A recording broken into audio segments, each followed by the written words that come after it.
Alright, let's go to Thavnair, guys. I have Krau's instructions in hand. If you're ready to set out, then so are we. Having been to Thavnair before, I can travel by Aetheryte, but what of the rest of you? Another sea voyage would be a waste of time. Krau would have the same in mind. That's why we secured the aid of good old folk of the Confluence to take care of ourselves there.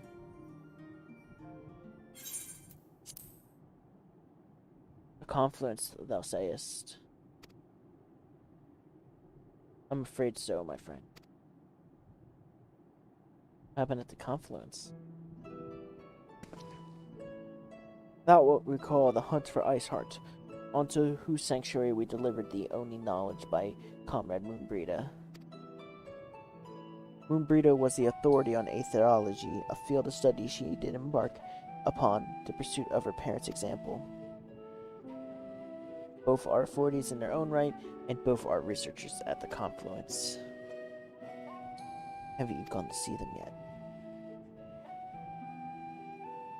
I attempted to do so earlier, but to my shame, my courage failed me at the last. As it hath many times, I thought to reach out to them after sending that fateful letter. Neither time nor introspection have revealed unto me the words I should speak. Thus I have kept my silence. Whether you come to us or no is your choice, and yours alone. It is too difficult, and that art's kind to say so, but I have no intention of forsaking our cause. I shall go to the Confluence, and I shall face what hath been long overdue. If it's settled, then let us be off. When you arrive, we look for a researcher named Kite.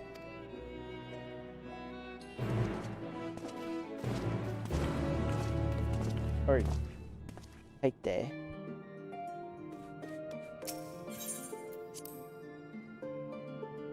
I'm just gonna call them Kite.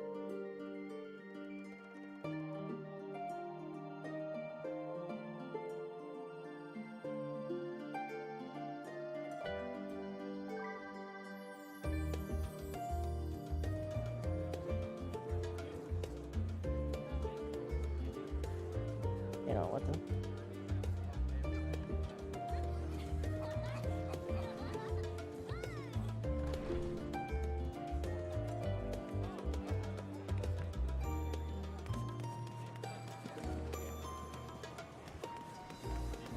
Okay, so where do I have to go? Where is the Confluence?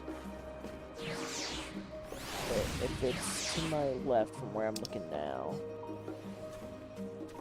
Oh, right around the corner.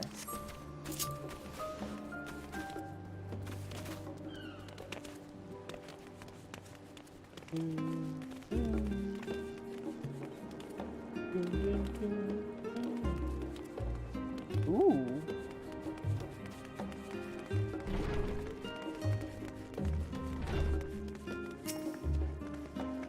Hi, Kite.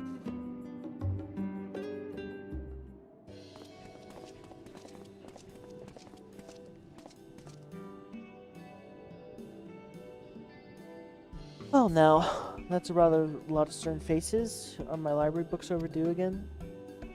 Not to our knowledge. We are associates of Cryo and students about Desi, and we seek passage to Thavnair. We understand you can assist us. Ah, the test subjects. Welcome, welcome. Test subjects. Oh, hadn't you heard? Well then, allow me to explain. In order to travel to an Aetheryte, you ordinarily need to be attuned to it beforehand. Otherwise, we can't use it as a beacon to seek out. Wait, you're a mess of aether humming along the life stream. An inconvenient but incontrovertible limitation of the Aetheryte teleportation. But what if we to tell you there's a way to travel to an Aetheryte without being attuned to it? A way to teleport instantly to a place you've never been. For long years, we've labored to make such travel possible, and people might move more freely. And we've finally done it. We created a new type of Aetheryte that doesn't require attunement. Truly, that changes everything. Well, my language may have been a bit misleading. The user need not to attune to these Aetherytes, but the Aetherytes themselves must be pre-attuned to each other. therefore facilitating the travel between 2 points. But it just so happens that our first test pair of aetherytes, one that's been installed here in Charlotte and the other in Yomamad, a port town in Thavnair. As you know, our nation has long maintained strong ties with Radz-at-Han, and indeed, we owe much to this breakthrough to the contributions of their alchemists. So to sum it up, we're to test these aetherytes. How fortuitous for you. I should mention that an accident impaired my ability to channel aether. Will this be a problem? Not at all. As a matter of fact, they say these aetherytes were made for people like your good self. The magics imbued within will whisk you away without effort on your part. A veritable dream come true, and far be it from me to worry in such things. But do we have permission to make use of your shiny new invention? The only permission required is yours, assuming you're willing. We're all set. It may come as a surprise, but we actually struggle to find test subjects. Most people seem to unreasonably fear their souls gradually disintegrating as they drift helplessly in the life stream. In a statistical and unlikely event, something goes awry. But it's plain you guys aren't most people. Mistress Cryo knows truly how to pick them.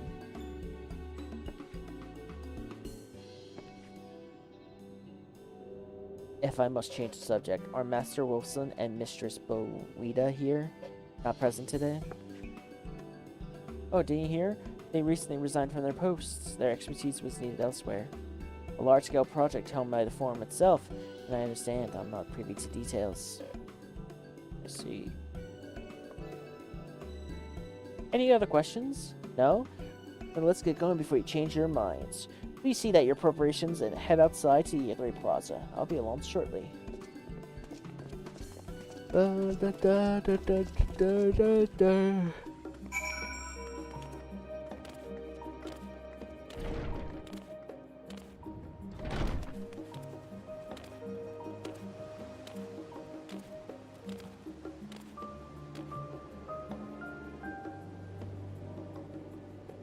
So how's your day going, Sean?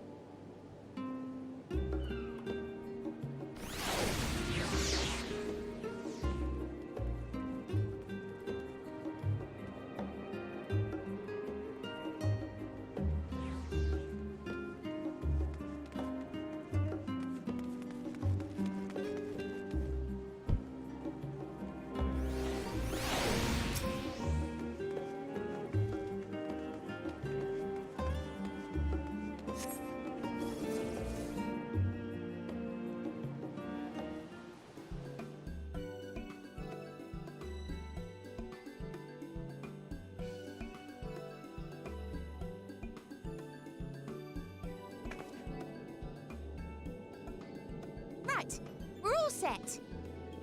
No. It's voiced? Hell yeah. Let's watch the movie, guys.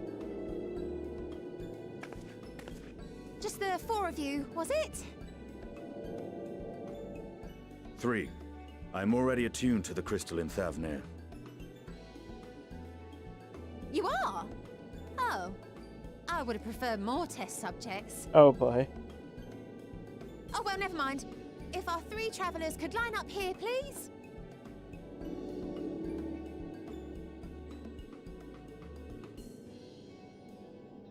Let's see.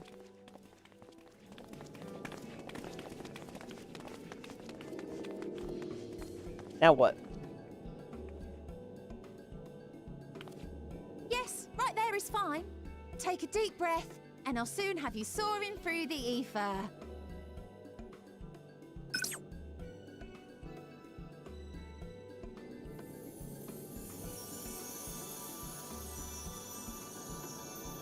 Oh, and one last thing.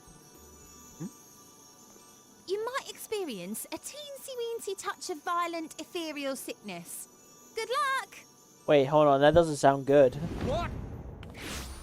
Oh. Oh.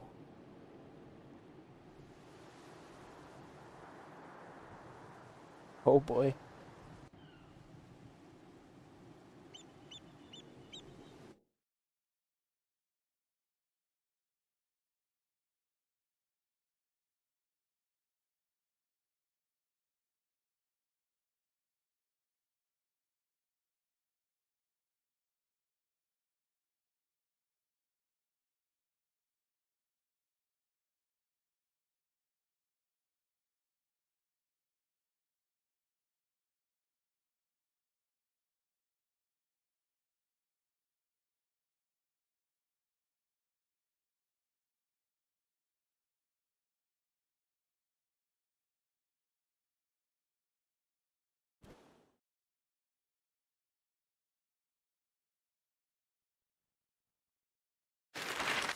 Ooh.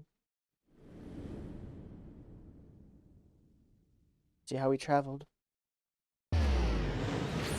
Ah, makes sense.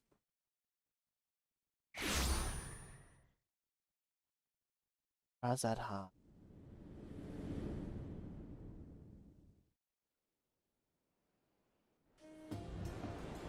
Thavnair, home to city-state Radz-at-Han. Rising from the southeast waters of the Bounty, this Isle of Plenty served as the battleground for a conflict between two peoples. Their cultures bled into one another until a unique amalgamation was distilled from the chaos, in a process not unlike their precious alchemy. Ooh. Once solidified as a single nation, an adamant stance of neutrality would hold invaders at bay. For a time.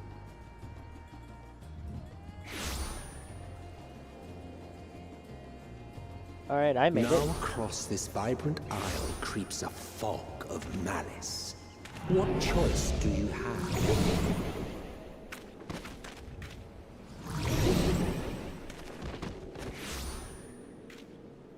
Oh.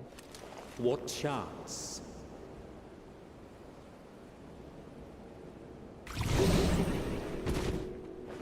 Oh.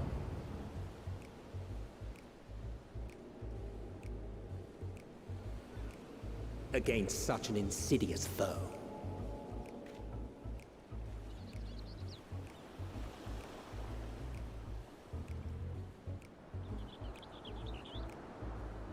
Ilzabad Avenue.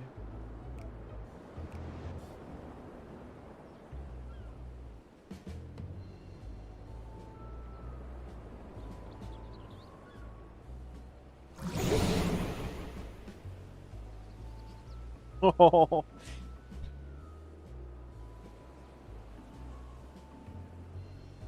I've seen fairer faces after a bout of bad shellfish.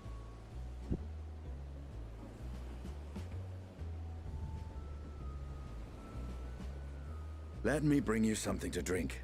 That should help settle your bellies.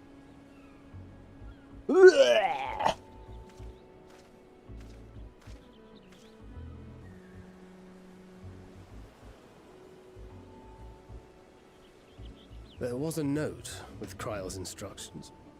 Oh.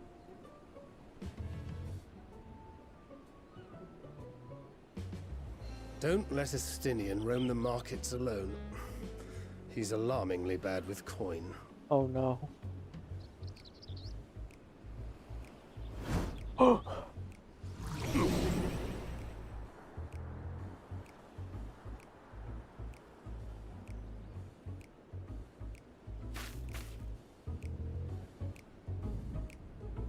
I must go and stop him from spending all our money.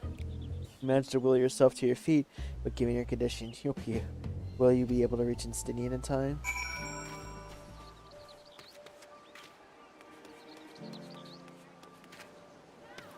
Ooh.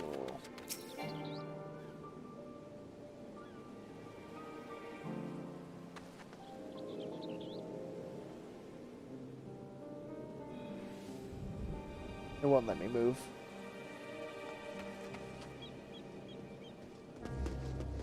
Uh-oh. Ooh.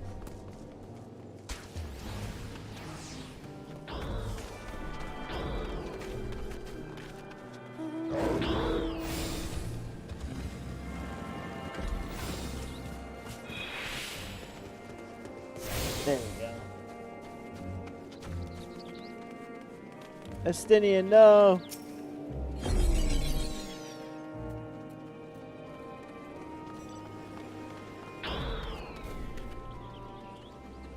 You there, I need 3 drinks, something that help aid for sickness.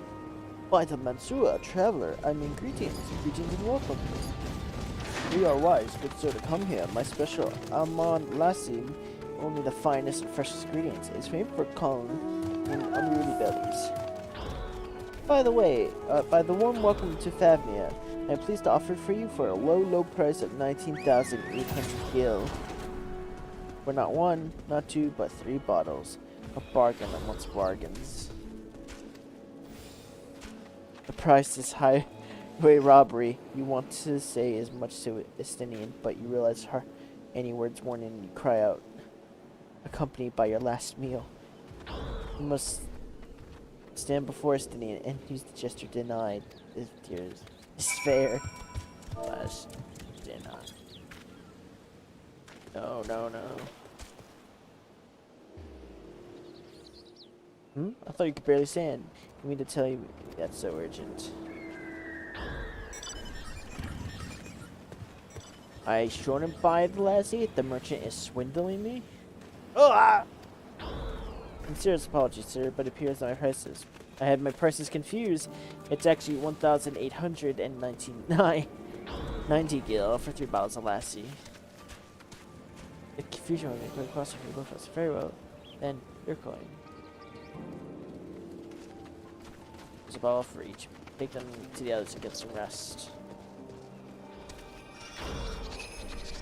I'll be back after I explore the town.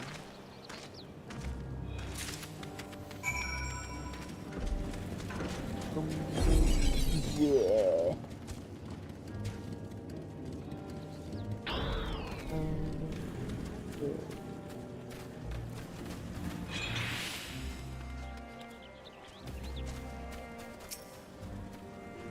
Hurry on, Jay. Take it.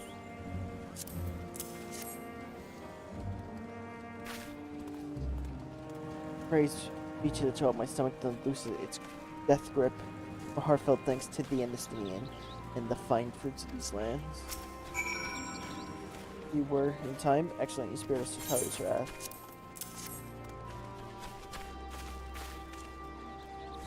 Sweet, sweet release. If you have it already, you should have yours too.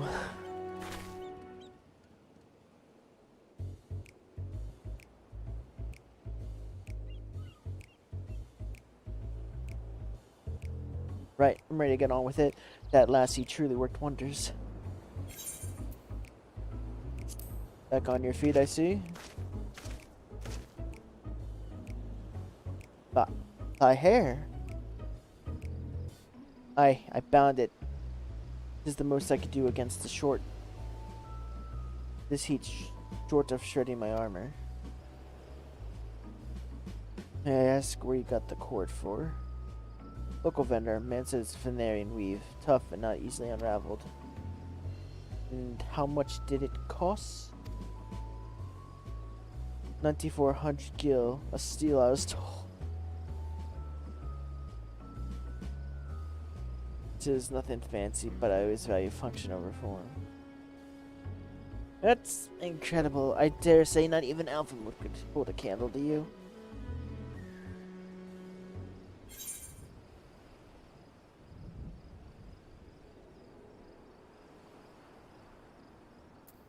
Are all Hannish merchants so unscrupulous? One mustn't be too quick to paint the diverse people in such a single brush. It's such doth prove to be commonplace. I would presume it's diplomatic and social instability.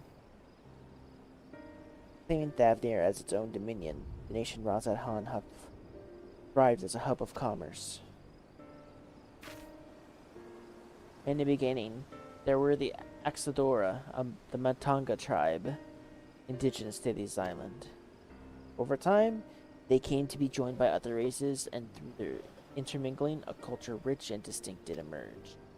From alchemy to textiles, the product of Hannish culture have come to be celebrated and coveted in the world over. A development only aided by the nation's prime location as a waypoint betwixt east and west. All this have combined to make a trading power of Radz-at-Han, yet a status cannot be taken for granted. Nay, it must be maintained through judicious governance and stringent regulation.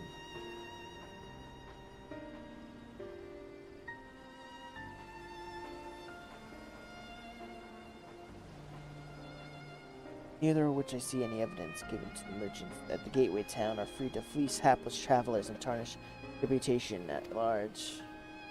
Just so, opportunistic pricing doth ramp. Rampant doth suggest that oversight is much weakened, or mayhap people have fallen on hard times. Whatever it may truly be, it would be prudent to ascertain the current state of affairs.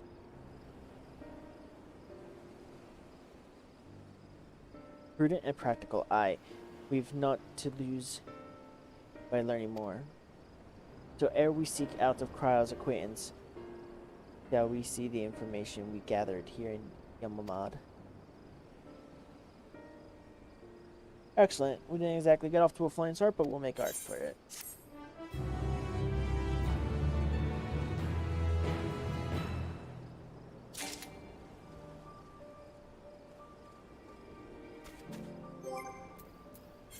We're about to level up.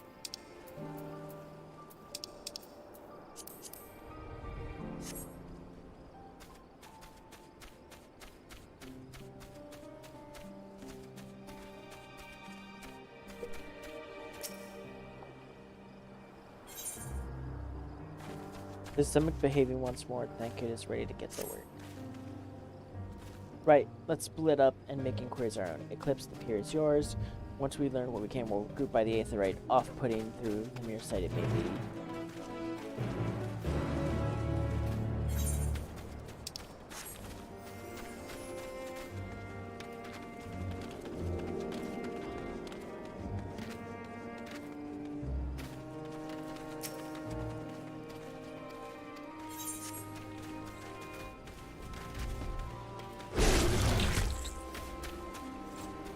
Okay.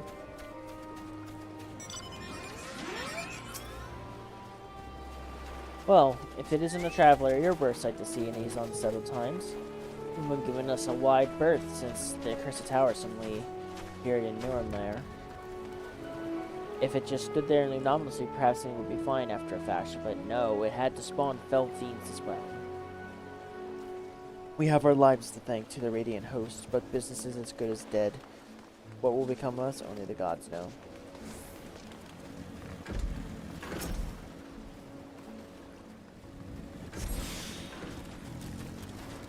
Crate laden with fruits, they're on the verge of spoiling as they've been left too long.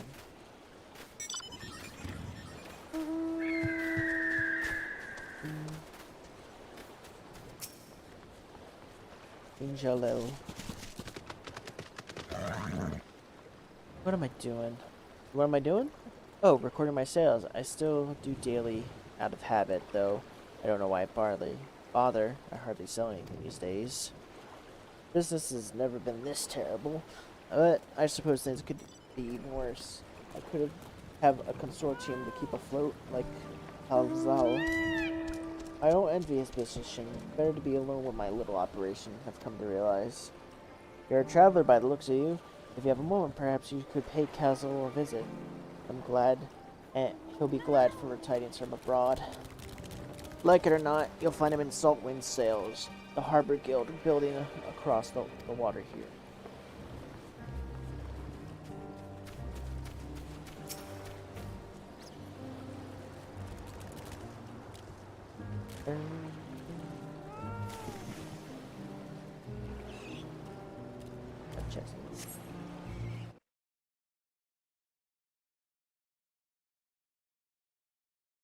Gazing out of the pier, you spy boats moored by off nearby isles, with silhouettes of larger seafaring vessels farther away.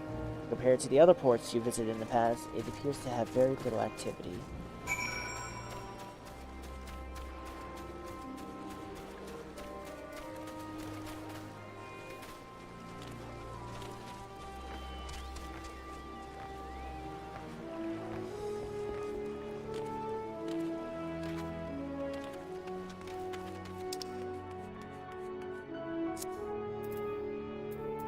Hi, Kazal. Or Kazal.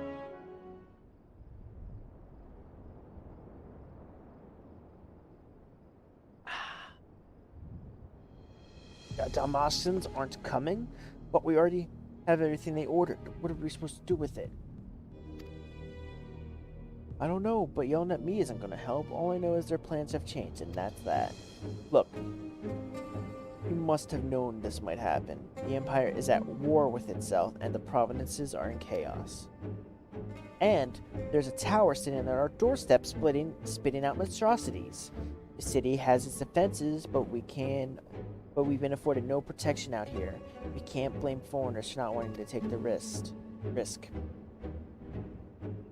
Gah, this will be an enormous loss. Alright, forget the Dalmaskins. Surely some ships are still coming. We have fresh produce, handicrafts, medicines, and all the Penel Hanish favorites. Our consortium works closely with the merchants and artisans to supply only the finest wares. Quality is guaranteed! I know all these things, Kazel. I do. Which is why I regret to say I have nothing for you. All voyages have been cancelled or indefinitely postponed. And you are? Wait, you're a foreigner, are you not? A merchant. Like, please tell me you're a merchant. I see. That's a shame. I'm sorry, we're discussing important matters. If you need something, please talk to one of the others. Excuse me. My name is Masa, and I'm here to see Kazel.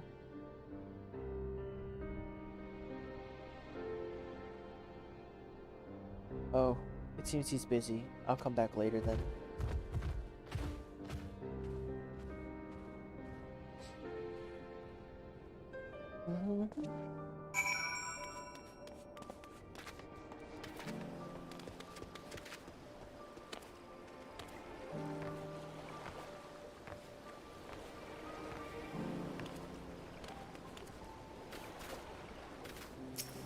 Atsuya.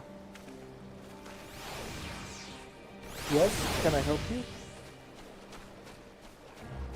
I remember you seen back at the guild. You wanted to speak with Kazel too, didn't you? I'm Matsa, a fisherman of Akagi, a nearby village. I sell my catch to Kazel, who aucts it to foreign merchants, but he hasn't bought anything for a while. When I heard the... You saw those car buckles too, right? When I heard the consortium had been struggling, I became worried and decided to come see them. Just as soon as he's free anyway. He's a hardworking man, I dare not disturb him. Woo! I gotta sell some bad stuff.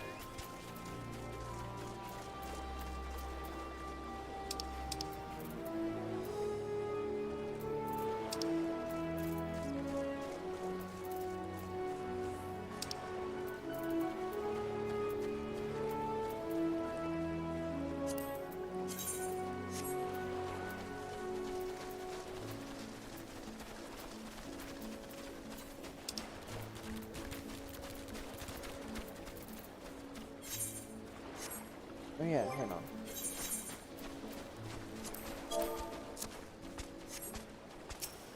Why can't we use our ether compass anymore?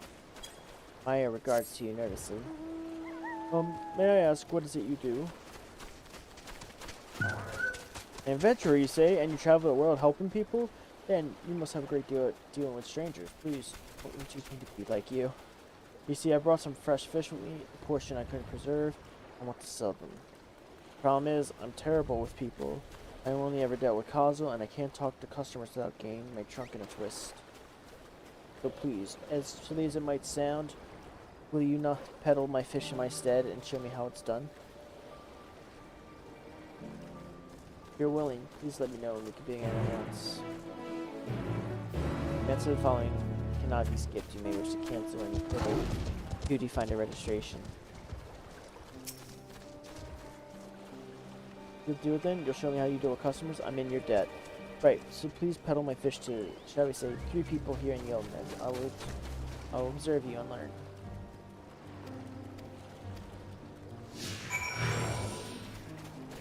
Let's go, buddy.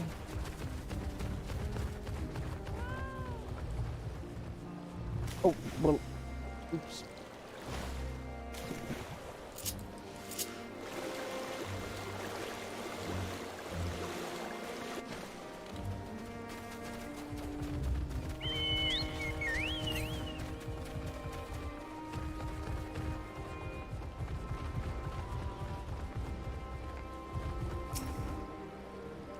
And yes.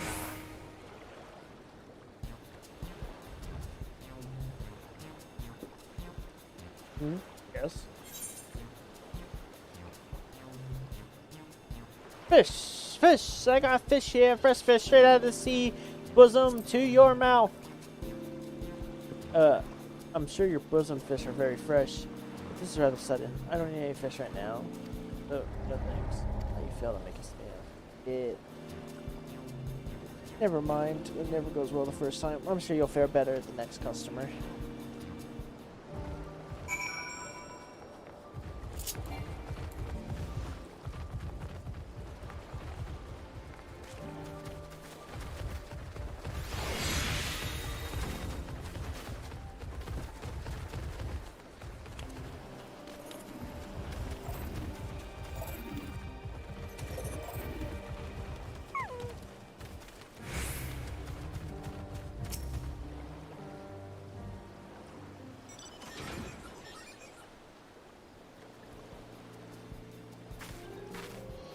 A hawker, are you?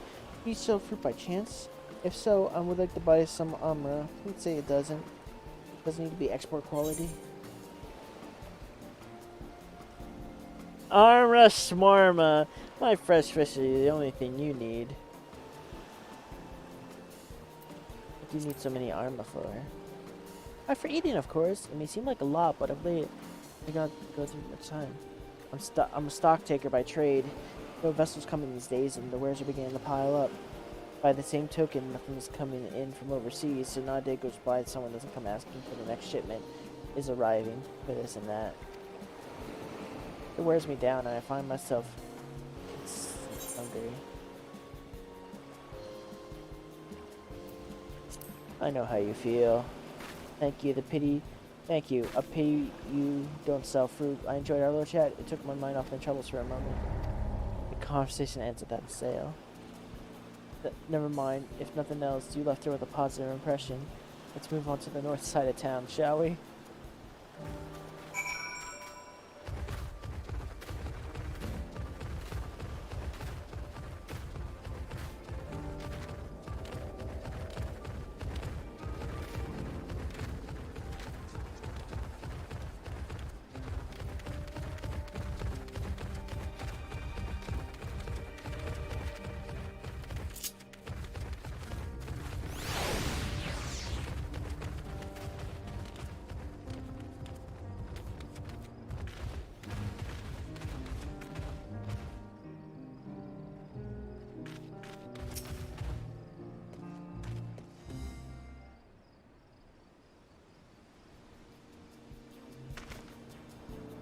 What is it? If you don't mind, I'm rather busy. Oh, God, it's my stomach. Ugh. Aether sickness? No, it's nothing so unusual. In a hurry to get back to work, I just ate a little too quickly.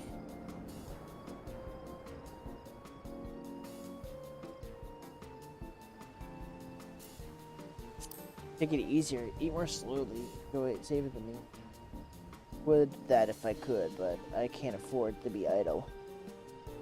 Like it is not, circumstances will surely get worse before they get better. Working hard, so I better be prepared. What an industrious young man you are. Well, it's not like I'm trying to impress anyone. Yeah, excuse me, I'm getting back to work. Too bad we couldn't make a sale.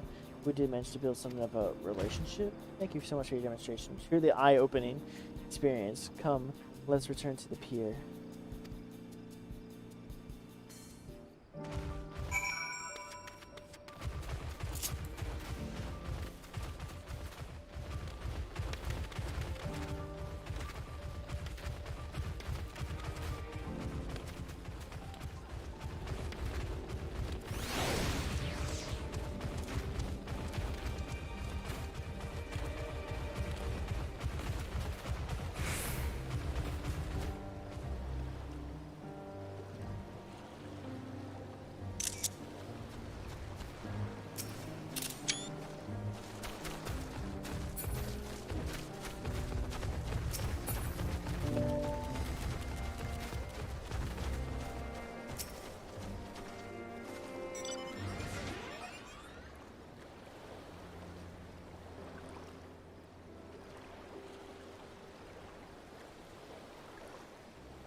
Thank you for showing me how to talk to customers.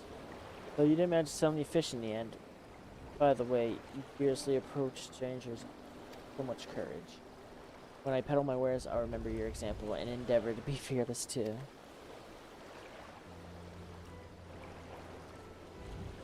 Still, there's only so much I can do alone. I hope things will return to normal for Cosmo soon. Though I heard a familiar voice. Thought I heard a familiar voice. Who could it be but Matsuya?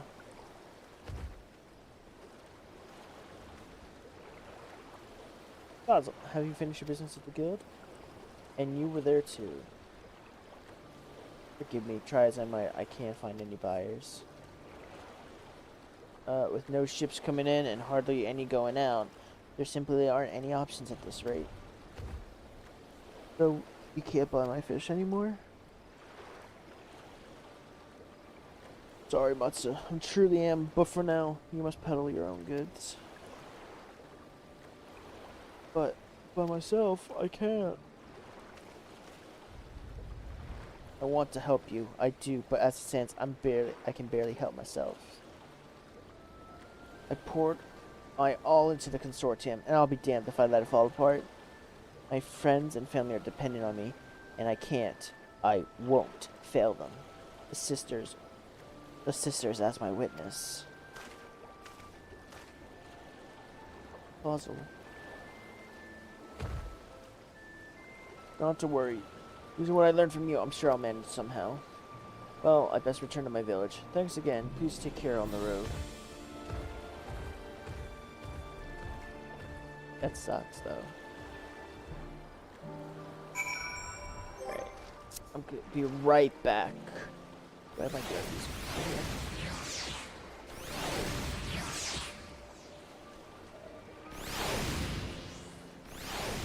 Ah, there it is.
Get the recording back up. There we go.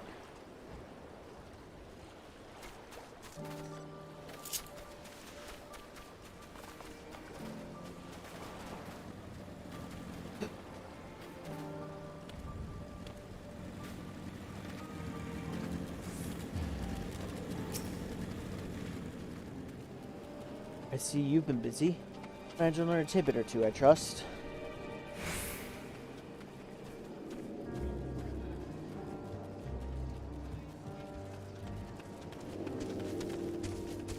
I see we also heard the tower is affecting many locals' livelihoods, but I think it would be to such extent. For another notable, if not wholly unexpected discovery, disappearance and kidnappings are disturbingly commonplace. As before, the culprits are almost certain to temper the imperial soldiers. And as before, they put their faith in hapless thralls to call forth the lunar primal. Business as usual of the Terrafroy.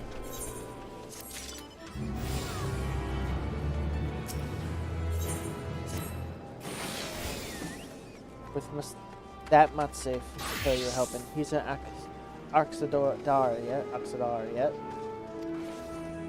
Apparently, 'tis almost exclusively his people are being kidnapped. Could he be traveling alone? If summoning the perpetrators' aim, they'll stand the reason that Oxidor will be their primary targets. 'Tis the faith in their ancestors which prevail in this land, many of which are devout adherents still. We better go after him. Kali lies to the west. And I recall the same direction as Quail's acquaintance, incidentally. That settled then. Keep your eyes peeled and make for the village.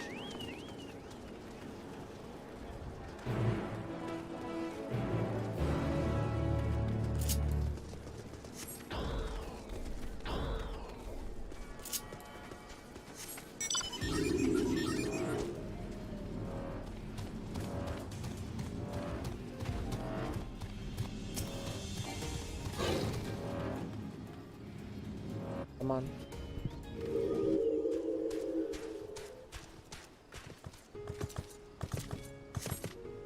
You see not Matsu nearby, but a raid group up ahead might provide a better vantage point. Oof, that tower's really close.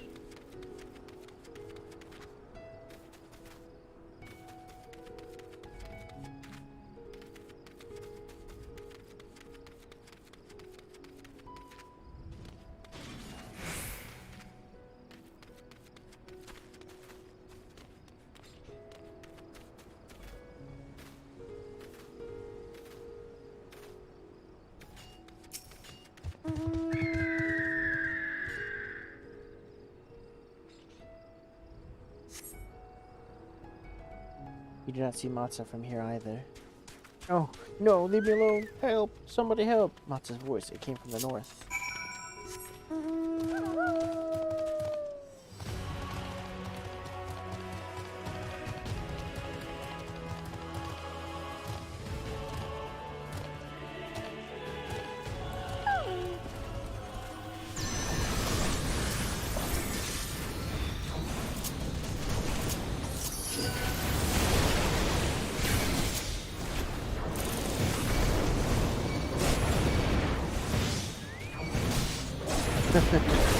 Burn!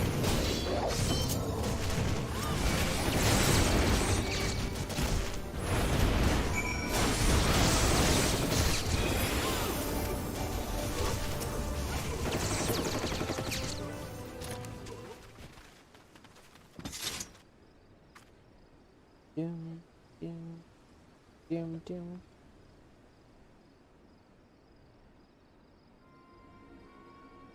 Huh? Where'd they go? Why are you here? So you found him in time. Gaza, the people are getting kidnapped. You and your friends came here to look for me?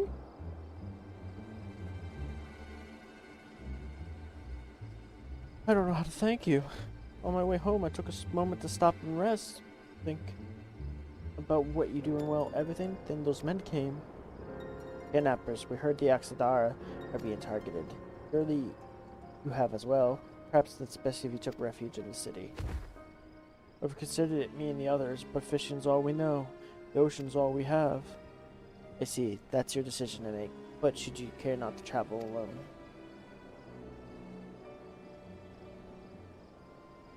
A question, if I may. 'Tis our understanding the strange fiends have emerged from the tower. What can thou tell us of these beings? Not much, I'm afraid. I have no idea what they are. But I've come to heard that some bear an unsembling resemblance to our divinities.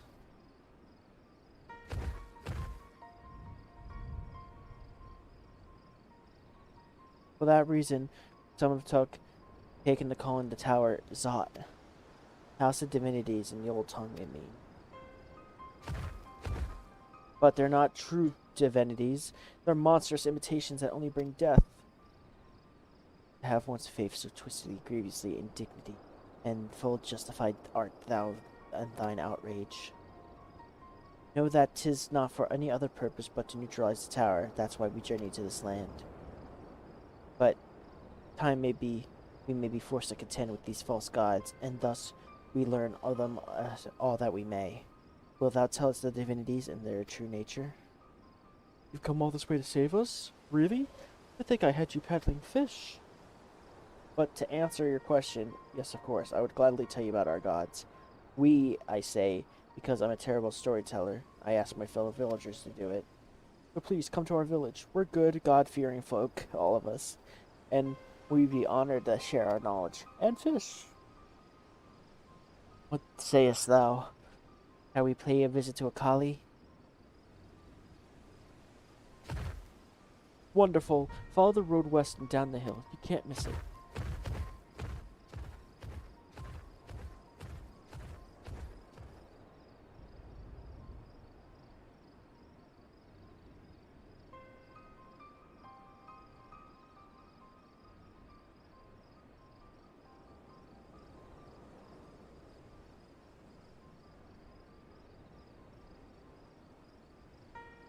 So, 'tis the simulacra of the varying gods that are being summoned. If any doubt existed before, there can be none now. They kidnap Hanish or imprisoned in the tower. I pray we be able to save them. Indeed, saving them what means of confronting the false gods. Like it or not, as you said, we'd be well to study their religious traditions, the Kali.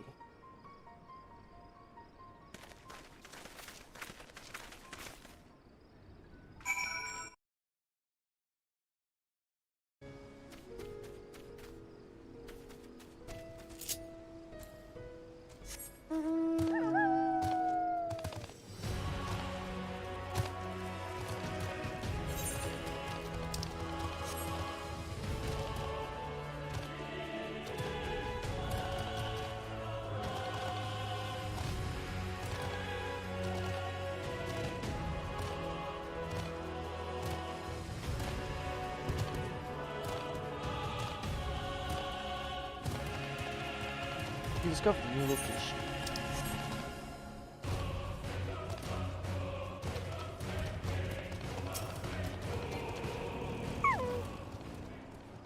Welcome to Akali, my friend. It means White Beach. There's a much here. Save that. Please make yourself at home. Your companions have already begun talking to everyone. Feel free to show yourself around and do the same. Any of us can tell you about our gods, but you could do worse than to start with. Haga and Old Hetsura. They're free at the moment as it happens.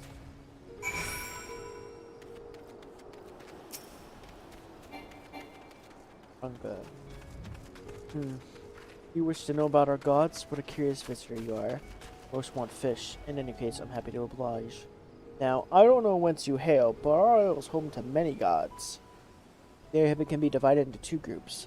The Masuya, the beings of wisdom who assume the forms of men, and the Murga, beings who assume the form of beasts. Together they are divinities, their form and personalities many and varied. They are kind and gentle, others stern and temperamental, just like us mortals can be. We are possessed with great insight and experience and heed their teachings. We strive to be better people and live better lives.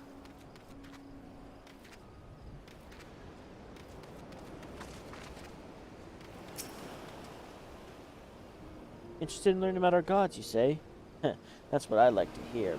Perk up your ears and listen. In ancient times, the Masuya and the Marga, deities who look like men and beasts respectively, were locked in conflict, eventually seeking the wisdom of the Matsuya The Murga cast aside their own heads and took up the ones of their foes. Likewise, the Matsuya coveted the might of the Murga, and though they too resolved to trade heads. Thus were born new gods, possessing both wisdom and might. They ushered in the age of harmony between the two factions. From there on, as a sign of their esteem to one another, the Matsuya have worn animal faces and the Murga limbs of men.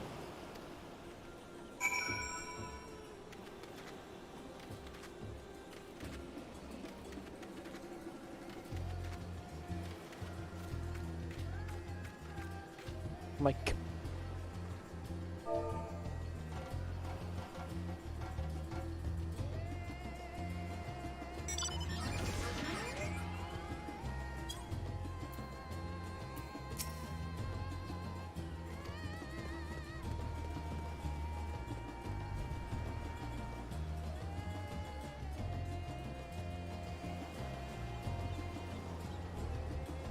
While you were talking to the others, I remember something that may be of interest. If you could let your friends know, I'll go fetch it from my home at once.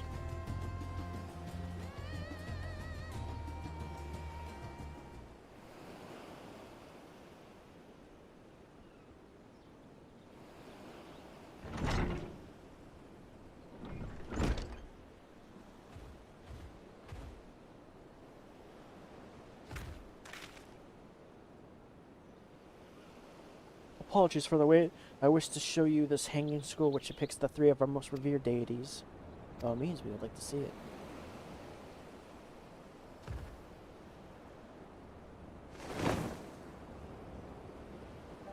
Oh. These are the Matsuya. You've heard about them already, yes? 3 sisters. The center one is the eldest, Sinduruva, the goddess of wisdom. For this, the alchemists hold her in the highest. To her right, the middle sister, Sendurva, a goddess of wealth. She counts many traders among her followers. And to the left is Sinduruva, the youngest sibling. She presides over the crafts, and so beloved by weavers. Though each are worshipped for a different reason, the sisters are usually portrayed together in these works, which keeps people keep in their homes for good fortune.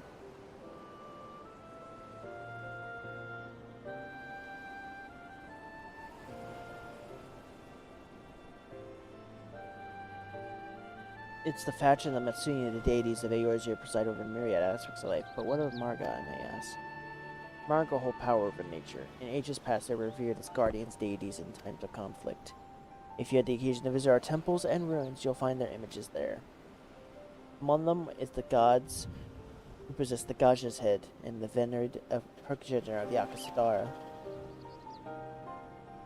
And then there are dragons. They occupy a special place in our history. Worship dragons too? It's said that our ancestor of the Satrap is the ruler of Radz-at-Han, forged a covenant with the dragon divinity in ancient times. This divinity has since acted as the guardian deity of Satrap. Legend holds that if ever the Satrap is in need, his dragon will fly to his aid. Dragon ally. You claim to be a terrible storyteller, but nothing could be further from the truth. The passion you bear in your faith is plain to hear, and I'm confident that with the information you've given us, it will serve us well in our efforts to deal with the tower. It's very kind of you to say. Thank you. I will pray for your success. Right. About time we sought out Kryle's Queens, the alchemists of Nidhana.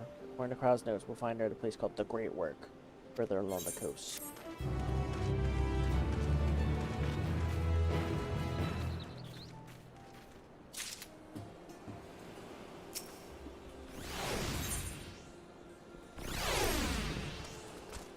You're going to see Nidhana? Oh, how I envy you. She's brilliant, beautiful, kind, and understanding. Did I say she's beautiful? I could stare in her dainty ears and adorable trunk all day. All those eyes, and those eyes. When you meet her, take care you don't drown in them.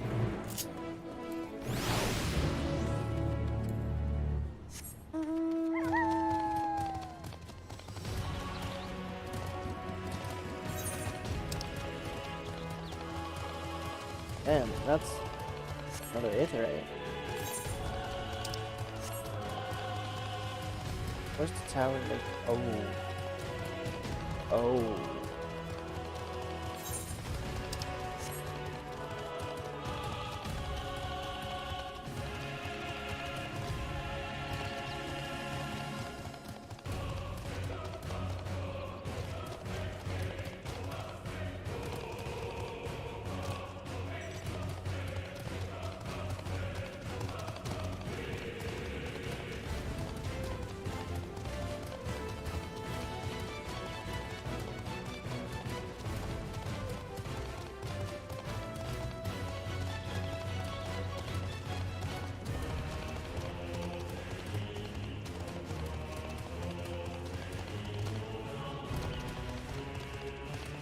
I wonder what those guys are watching.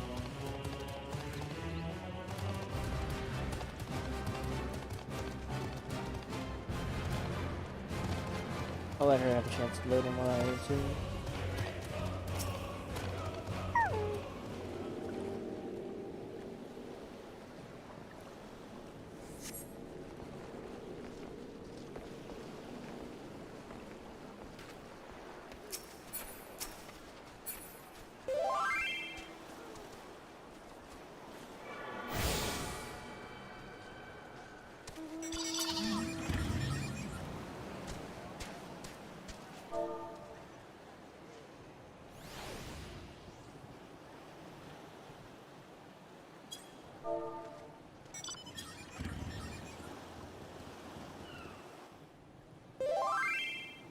I'll read that in a minute.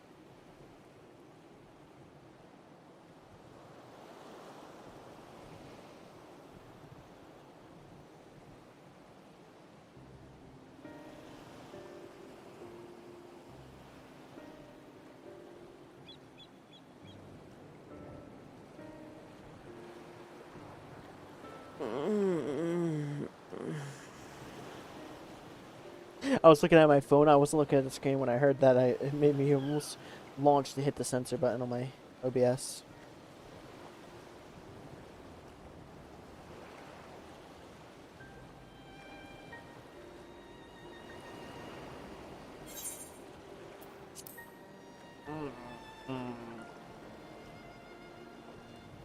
What happened here? Oh, wait. Their dress marks them as alchemists.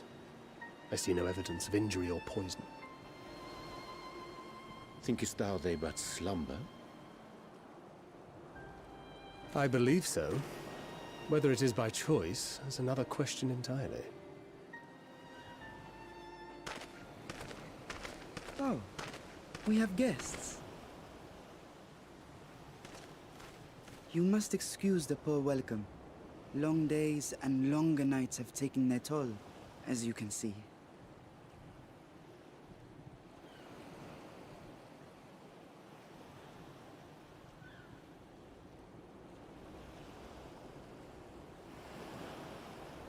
I am Vashan, servant to the Satrap. My task was, in fact, to wake these good men and women, if you will allow.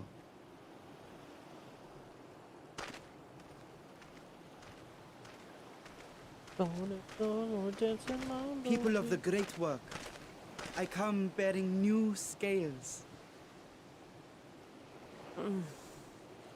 Scales? We have new scales? Oh.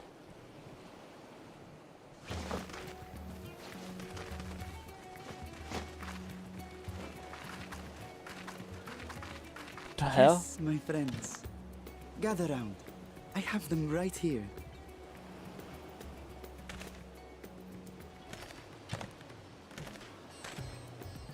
Oh, happy day. Now I can continue my experiment. Many thanks. One for me. Those are dragon scales.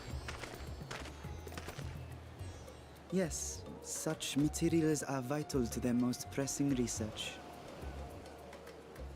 And we are fortunate to have them.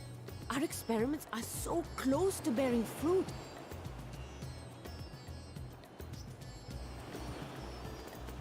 Soon we will have a talisman capable of nullifying the etheric emissions from that accursed tower. Oh, Did I say something wrong? Are you not here with Varshan? Wait, who are you people?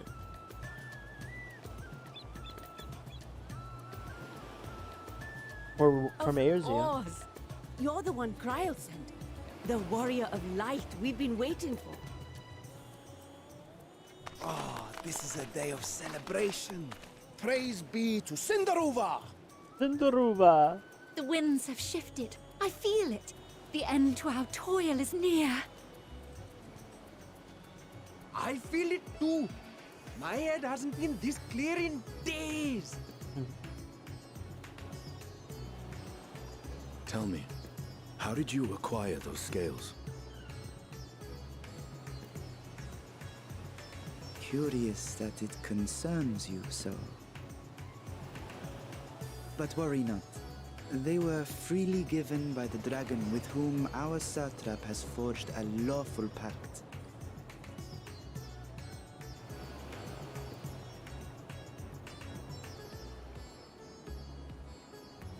That is well. You must be quite familiar with Dragonkin, yes? Is this their congealed blood I see on your weapon? Speaking of dragon blood, you yourself have been infused with it, have you not? Oh, I should like to draw a file or two, if so. oh no. Now, see here. Come along, come along. I must insist that you visit our laboratory. Cease your shoving, or so help me.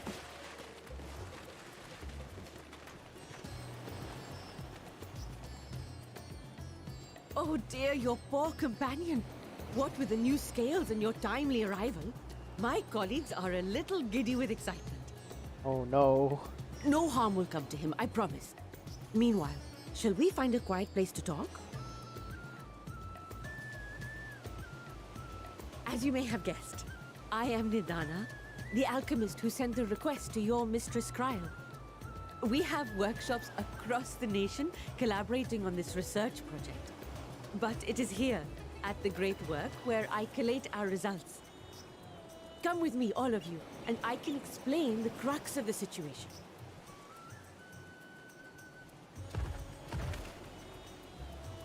Looks like I think I found our first dungeon.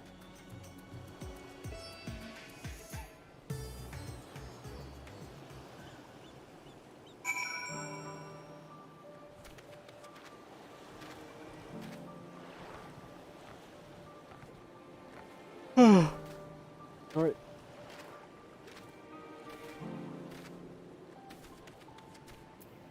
In solemn reverie.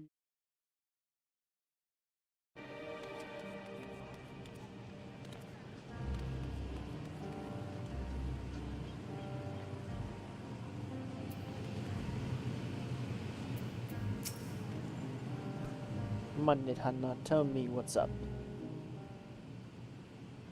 Voice. Allow me to thank you for answering our call. Many towers have appeared around the world. We're grateful you to assist us with ours.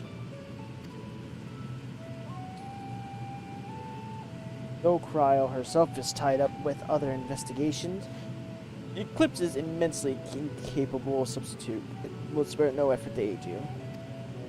And if I understand correctly, you seek to make talismans to nullify etheric emissions? Indeed, we do. As you know, the towers emit vast concentrations of aether. One cannot go anywhere near it without being tempered. And such, we only study the tower from afar, and the powerless to deal with it in a consequential way. In order to strike back, Satrap bade us alchemists to create enchanted talismans that would protect our soldiers to venture into the tower but they lack innate protection. Could such a thing be possible? Admittedly, we are still in the midst of testing, but we are quite confident. Even prior to this, Our people have long pursued countermeasures against the etheric corruption of primals. Of the methods tested to date, those utilizing dragon scales proved to be the most promising. Owing their etheric density, scales, and highly resistant to disruptive forces, the mightier the dragon, the greater the resistance. We seek to amplify this protective property through our alchemy. Thanks to the scales provided by His Excellency, we have been able to make steady progress with the talisman. Soon, we'll be ready to conduct a field test, and here is where you and your Blessing of Light come in.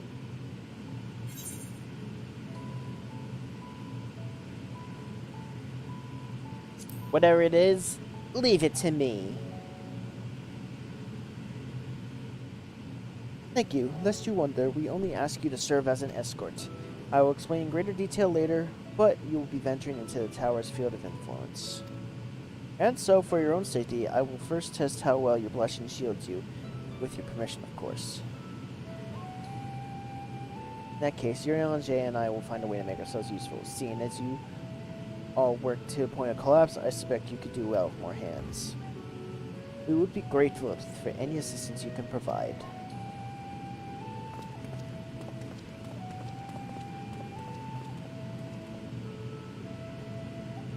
If you are ready, then let us begin the Blessing of Proof. If you exit the Great Work and turn south, there will be a hill to your right. I will meet you at top and gather for some preparation.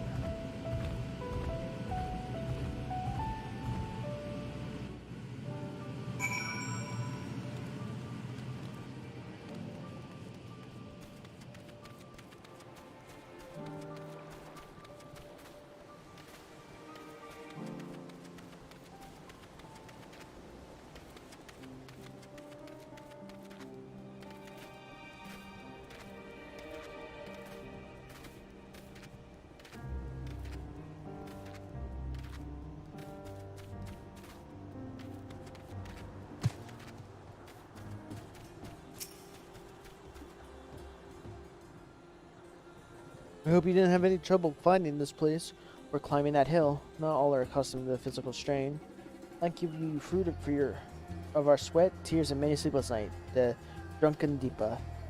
The Deepa is the lantern presented to the gods as an offering. Taking the inscription of tradition, we created this device to test the talisman's efficiency.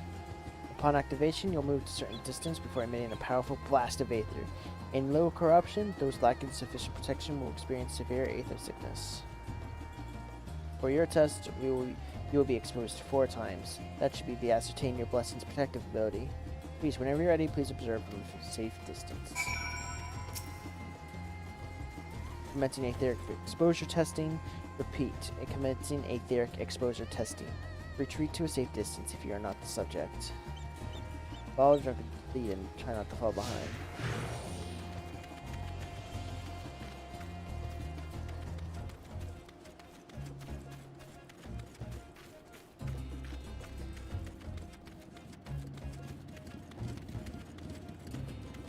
Ready in Aether, please stand back.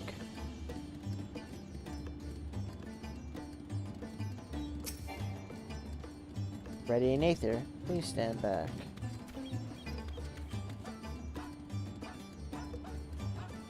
Ready in Aether, please stand back. Ready to discharge. Test subjects, please gather. Warning, discharge in Aether. You're struck by a blast of Aether, but suffer no ill effects. Subject has no irrepressible urge to empty their stomach. Confirmed. Resuming testing. Please follow.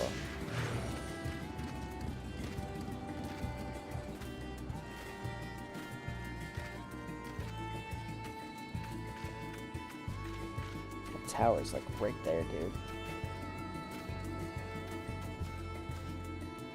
Ready in Aether. Please stand back. Ready to discharge. Please gather near. Warning, discharging Aether. You're struck with another powerful blast. Suffer no ill effects. Subject stomach and bowel integrity holding. Confirmed. Resuming test.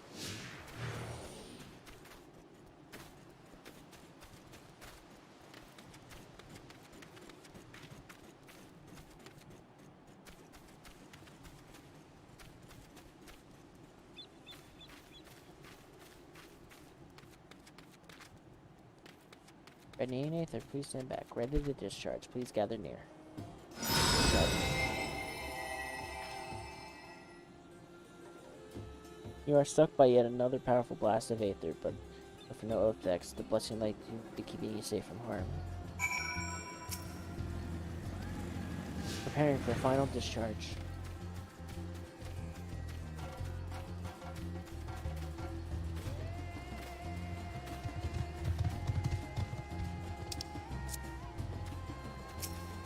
Ready in Aether, please stand back.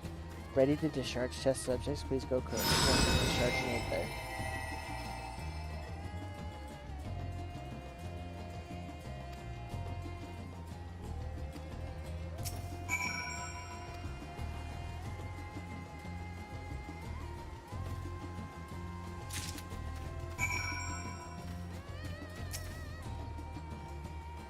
Ah, you've turned, and not on your knees. Promising sign, but come, let us take the deeper off your hands.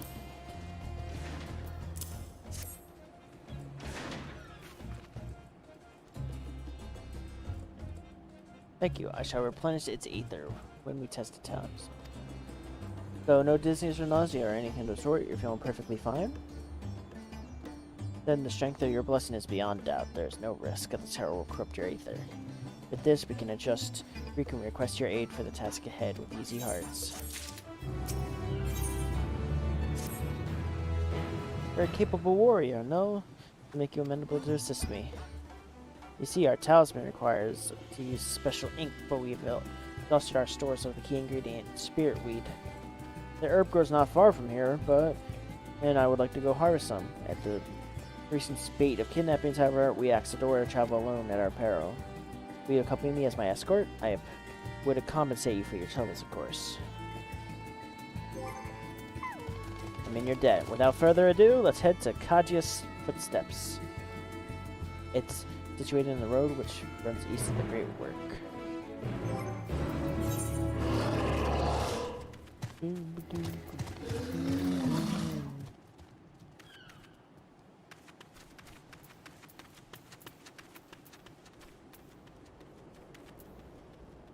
Yeah, I forgot that.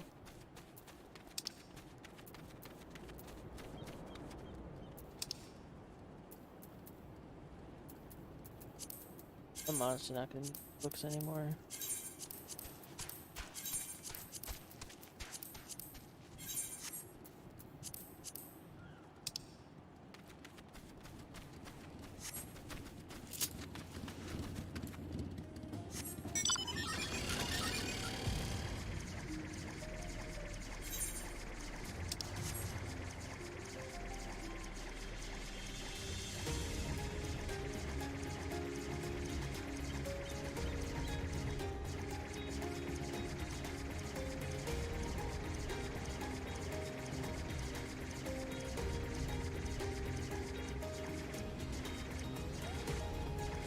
Uh-oh.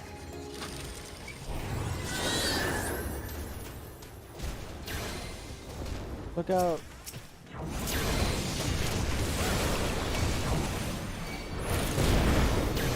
Feel my power!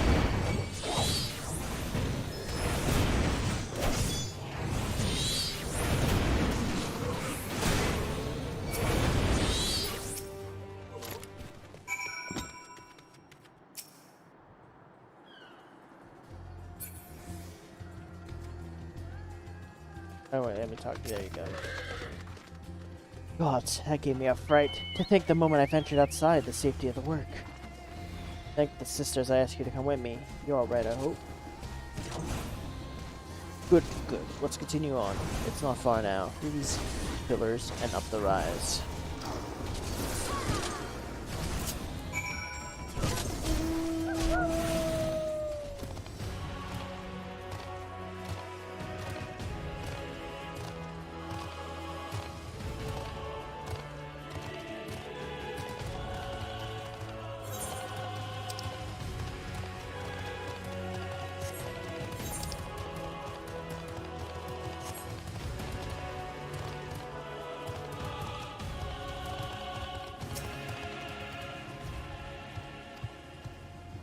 Roger was a great dancer. Those who follow her, well, you know, become displaced to change their dance to their ancestors. At the benefit of the spirit we grows here in abundance, I will set about harvesting at once. Canvas aren't like to return soon, but better safe than sorry.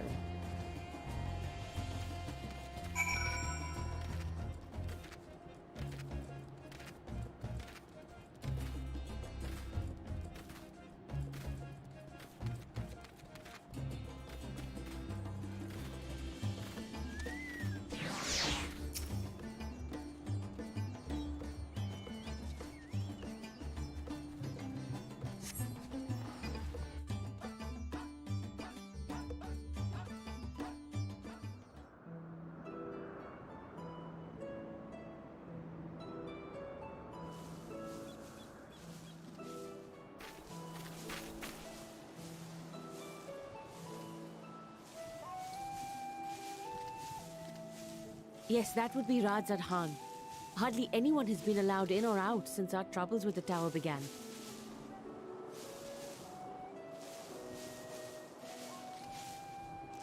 One second, guys. I have to read this important email.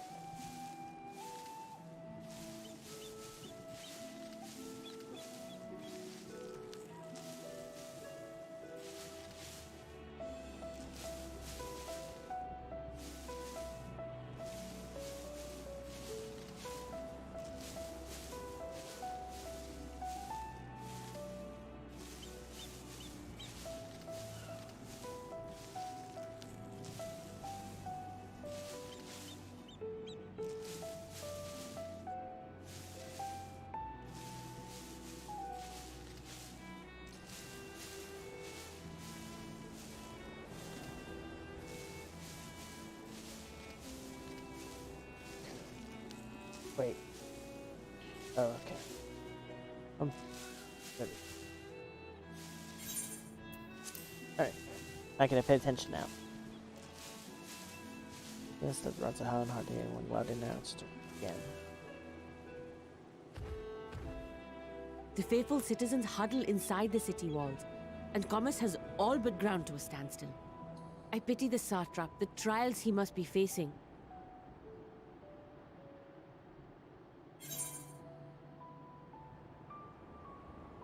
You tell me of the Satrap. Well, he is the most important person in Radz-at-Han. Long ago, this island was home to two tribes of Matanga, the Gajasura and the Arkasodra. When the Aura came to these shores, it was the Arkasodra with whom they joined forces. Together they defeated the warlike Gajasura, forcing them to flee Thavnair altogether. Peace and prosperity reigned for a time, until a clan of Hjor from the mainland decided they wanted the island for themselves. It was a direct ancestor of the present Satrap who arbitrated that conflict and welded the warring factions into the nation we know today. And the stability provided by the Satrap is what has allowed Radz-at-Han to thrive all these years.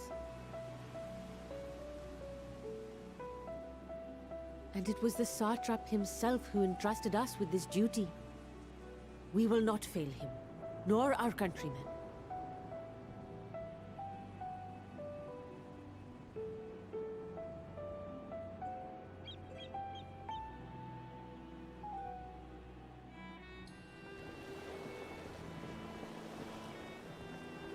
What is the delay with the vessel? I told you I need to adjust those ratios.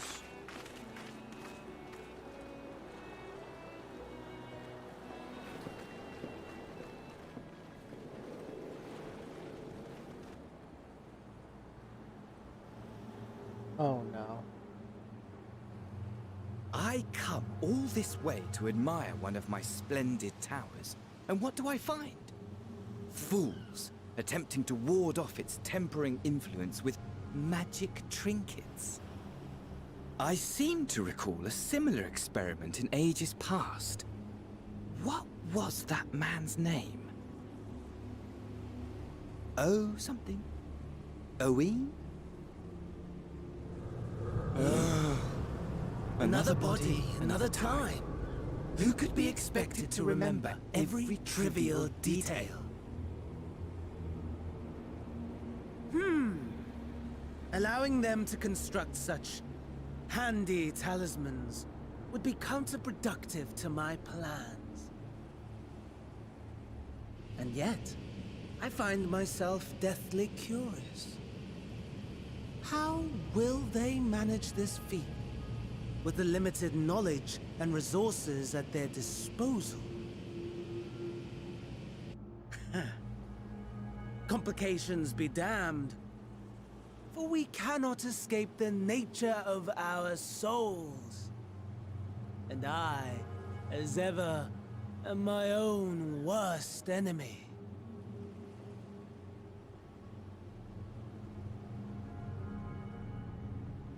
Uh-oh.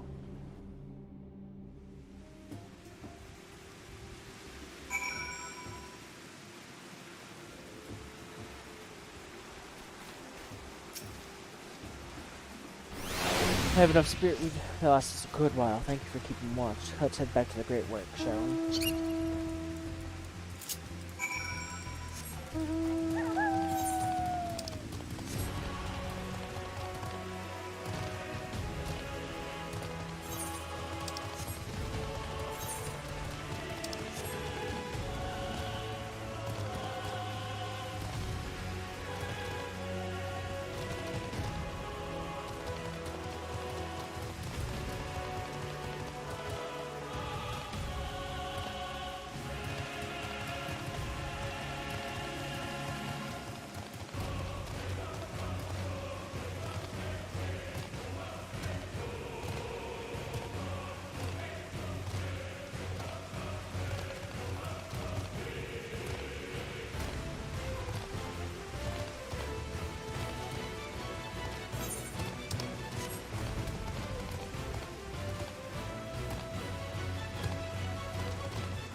Are my friends online?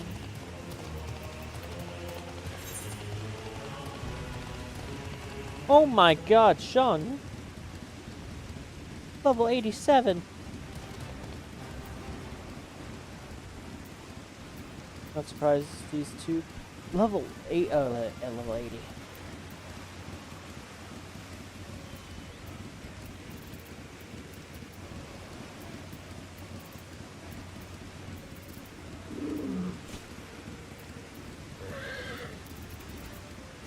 Crazy.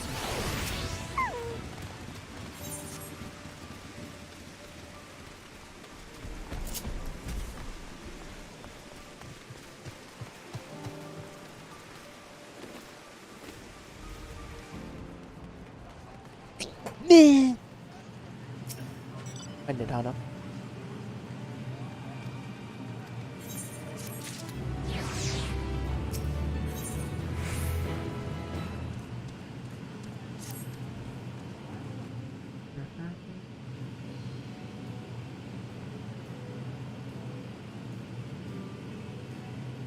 Talisman. Oh, you're both back. Excellent. I have a message for you, Mistress Nidhana. It would seem the stores of Giant Skull are running low. What? Well, last I looked, there was still plenty. I suspect that was before Uriel and Shay told everyone about their tempering cure, and Estinian shared his knowledge of dragons. Your peers had been inspired to fashion a number of new talisman prototypes. I see. Well, if it leads to new possibilities, then far be it for me to complain, but we need to replenish our stores. I'd be happy to tend to this if you like. As much as I appreciate your offer, my dear boy, I can't in good conscience send you out alone while the kidnappers are at large. Eclipse, though. I am pressed with another task to you soon. Might I ask you to fetch the Giant Skull? In this case, you're not familiar. Giant Skull is a type of ore that can be found on the island, owing its hardness to etheric conductivity, and my applications of many different disciplines, alchemy not all the least. The quarry where it is found, aptly named Giant Skull Grounds, isn't far away. It should take too much of your time if it should be imposed on you once more.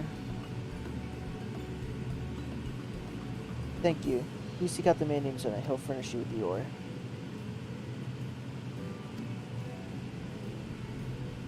Borrow a pair of Humsey pistols.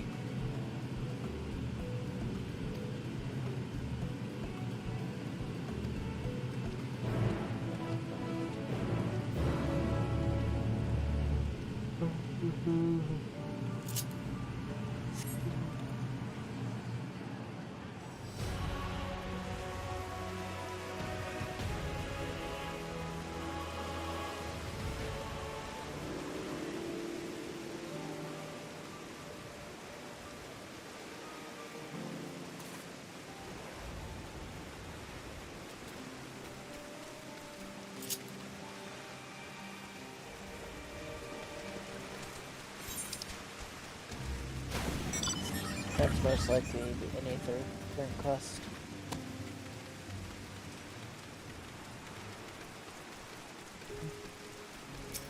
Yeah.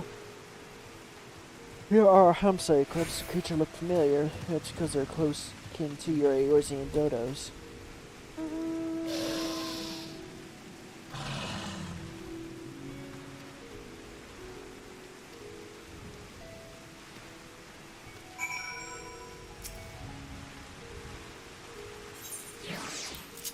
To the outpost.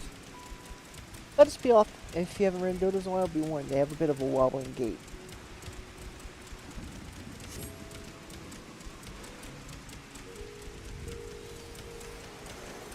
Oh god, the humming.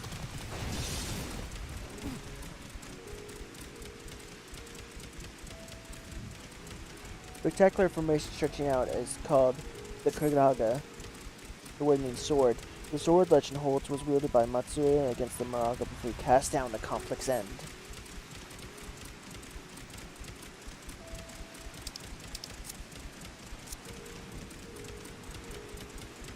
To the left, you require no introduction, is the tower. As you can see, it straddles a small isle.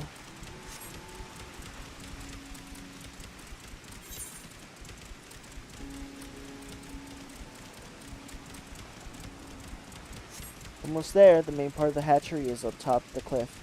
Outpost itself is on the beach.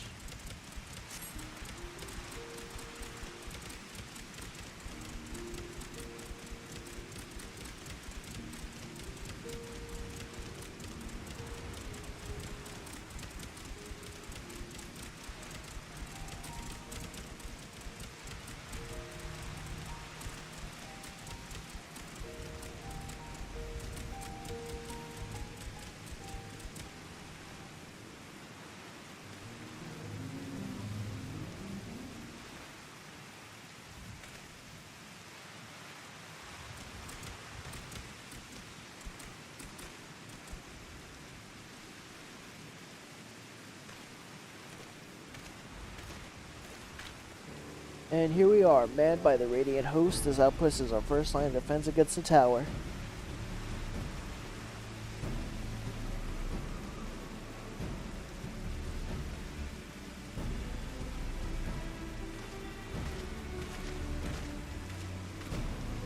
Well, well, who should be but the young Varshan, on an errand for the Satrap? I am. His Excellency bade me to come collect your report. He also wished to express his heartfelt gratitude to the brave men and women of the Radiant Host on their unflagging dedication. We simply do our duty, but we are honored to receive His Excellency's regard. And yet, for this boundless benevolence, treatment of one so young could be regarded as callous. Though we have enjoyed relative peace and calm these past 3 days, this remained to be the front line of battle, no place for children. Your predecessor often traveled alone. It's been, what, 2 years since you took it over? I wonder how that fellow is faring. Like those before him, he went on to represent the Satrap in foreign lands. Wherever he may now, I am certain he is well.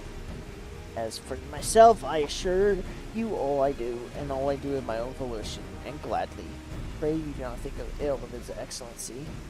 Certainly not, lad. Whatever happens, my faith of the Satrap is unwavering, but I still worry about you. We would become overcome with sadness if something were to befall you, for you are our little brother to us all. Take care, you hear? I will, Nabadini. Thank you. Who might this be? Not heinous by the look of them. Then to introduce you, Eclipse Morningstar, the Eorzean contingent, come to assist in making of the talisman. From Eorze, say towers appeared all over there too, yes? Tell me, what's the situation like?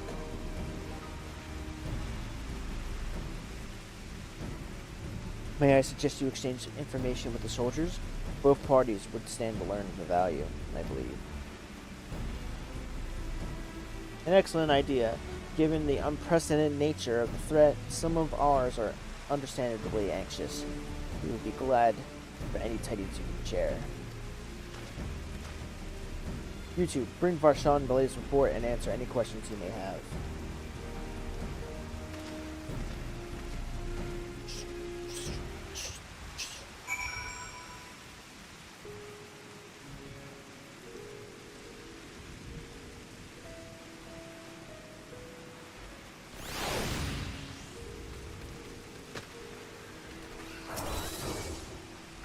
It occurs to me I have yet properly introduced my company. We are the Radiant Host, a military order under the Satrap's command. Our duty is to preserve peace in the land by patrolling the streets or dealing with therefore unknown threats such as now. We train hard and admit only capable warriors into our ranks. Even so, we struggle to contend with the fiends of the tower. Though we succeeded in striking them down on one or two occasions. They came in force. We had to pay a heavy price. What of the tower in Eorze is? They likewise spawn monsters?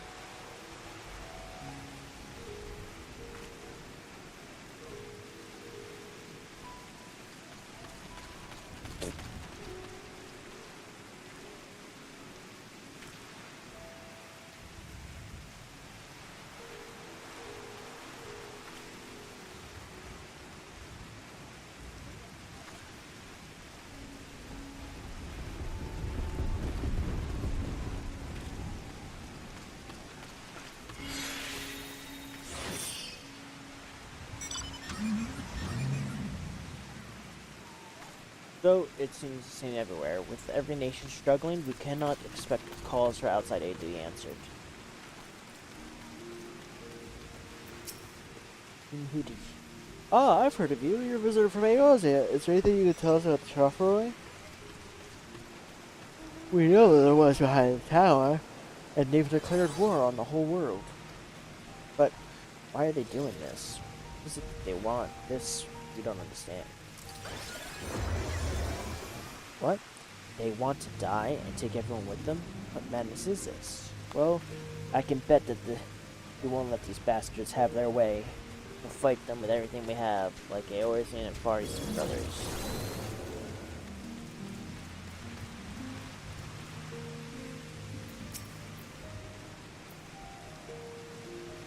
You wish to know about the tower? To be honest, we know little and less about it ourselves.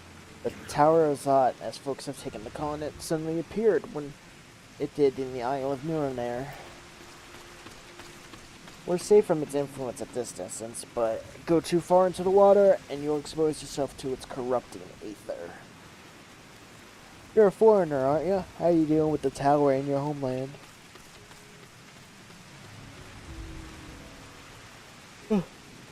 So our struggles are not unique. That our hopes instead lie in the talismans. We must keep the monsters contained till they are ready.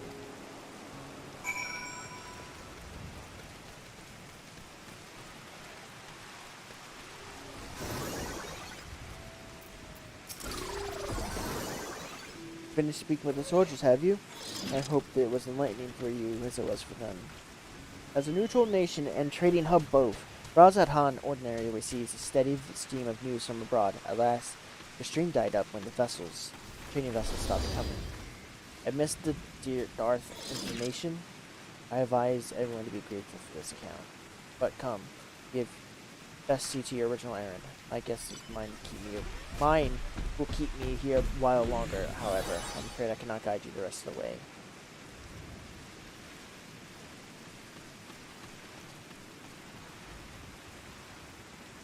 Not the path straight forward, but we need to follow the road you set upon. You know it.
hell is that?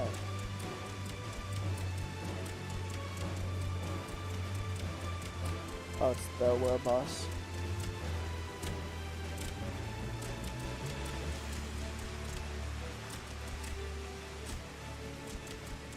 Oh, oops.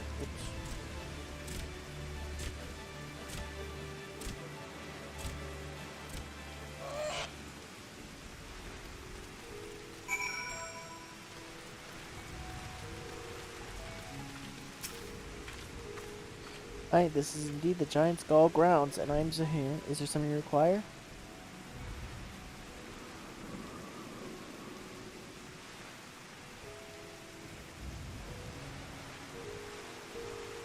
Giant Skull is for alchemists, you say? Well, of course they shall have it. The labor tires need to deal with the tower. It's the least we can do to provide them with the materials they need.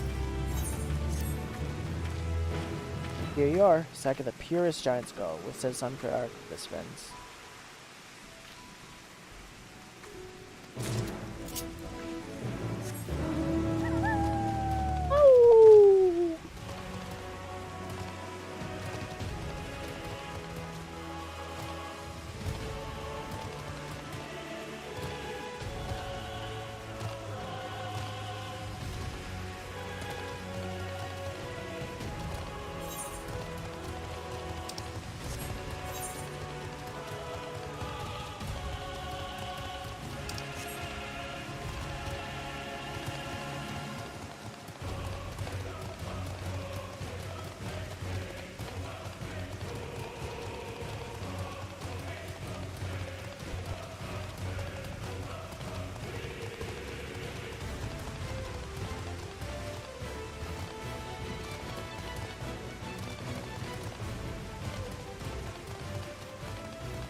Ah, welcome back. I hope you have a Giant Skull.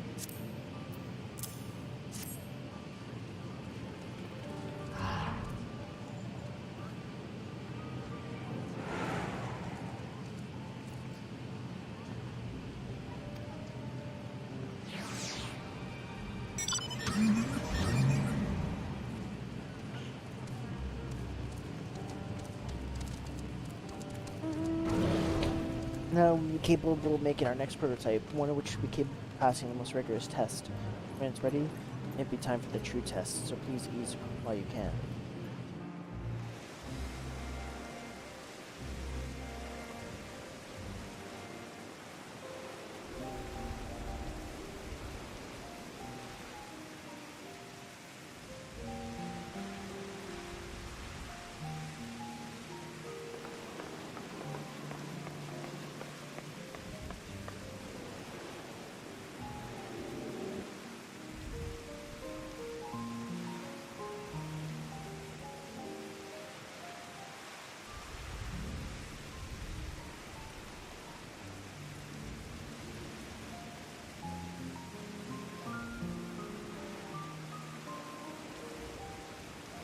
I see our taskmasters have allowed you a moment's respite as well. Yep.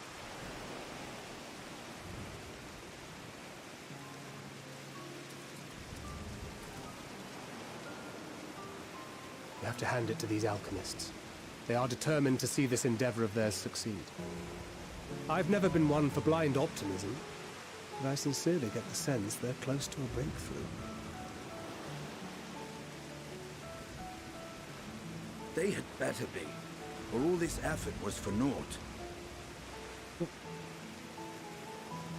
The peoples of Eorzea, of the Far East, of Thavnair, children of this star united in common cause against a dire threat. Yet ere they succumbed to suicidal madness, were not the Telophoroi born of her body as were we? They who cling to life and the promise of the morrow's dawn, against they who desire death and an ending of their own orchestration. The victors of this war alone will hold the right to answer the question of existence, of its meaning, and its worth. Poetic and ominous to a fault. That said, if it's an existential debate in nature, then our arguments might not be as persuasive as you think.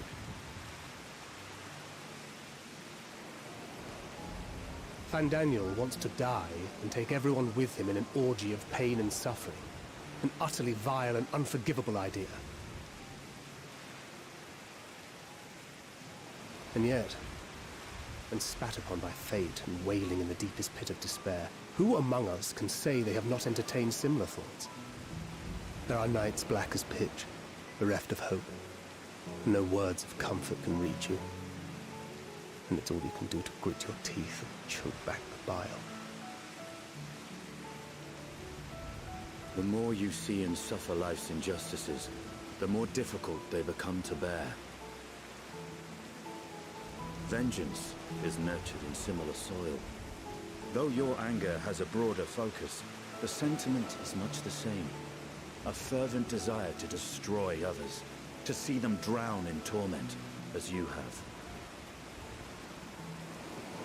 That about sums it up. The will to endure is not always as strong as the urge to burn it all down and salt the earth. Survival be damned.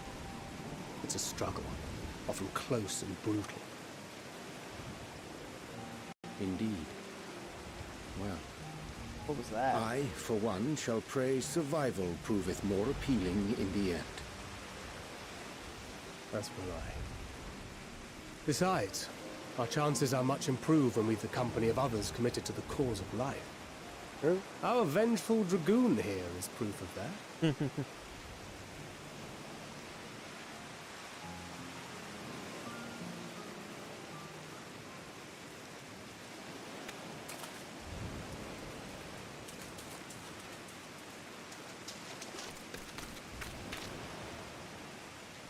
Why was he watching us?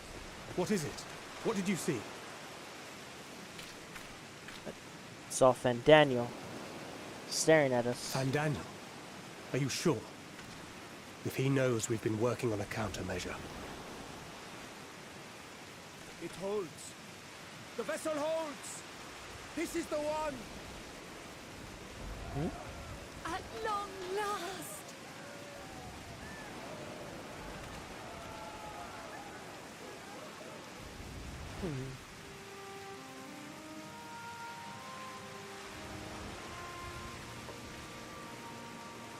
Look! We have finally created a talisman strong enough to withstand our experiments. We've named it a warding scale for the time being. With this in your possession, your soul should be completely shielded from corruptive ether. Afforded such protection, any one of us may approach the towers without fear. Thou hast mine admiration. 'Tis an invention of historical significance. I thank you for your kind words. But I would prefer you keep them unsaid until we test the talisman's efficacy in the field. It is for the next stage of our plan that we summoned you in the first place. To accompany me to the Tower of Zot. You're Should going the to scale Zot. prove effective, as I very much hope it will, then you'll have little to do. But should the effect be weaker than anticipated, I must ask that you restrain me, or knock me senseless.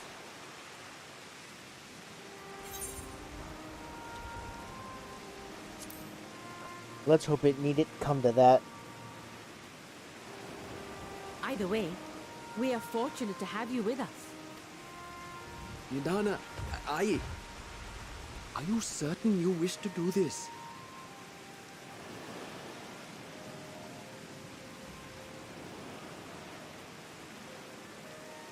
If others are to trust our creations, then we must have faith in them first.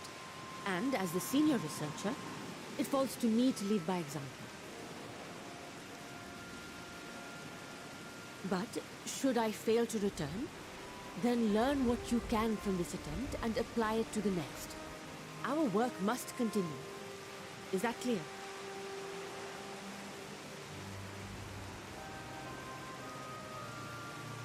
We'll keep an eye on the place while you're away. Assuming Fandaniel is lurking about, there's no telling what mischief he has in mind for us, or you. Be on your guard.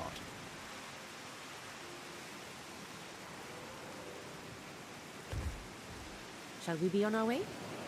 I'll have one of the soldiers at the hatchery prepare us a boat, and we can set out from the northern shore. I'll see you there.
Three, two, one, yeah, yeet!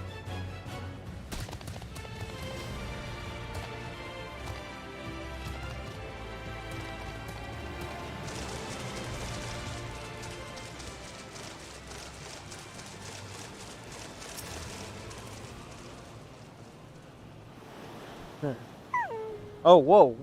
Oh, it is a nice boat.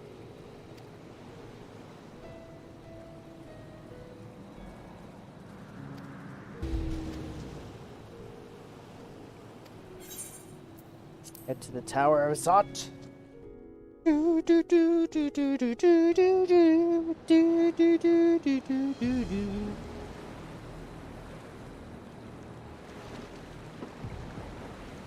Good boy. We should soon cross the threshold of the tower's influence.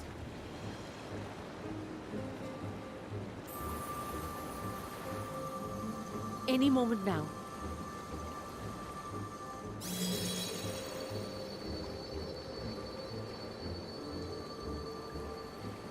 It's working!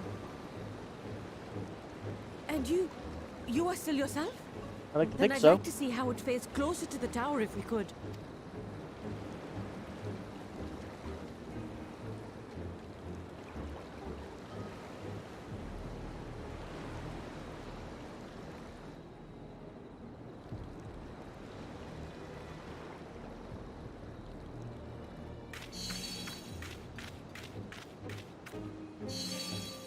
So far, so good.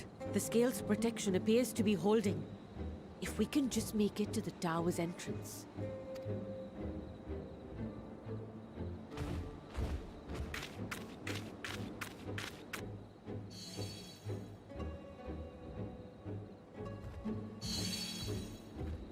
A few more steps.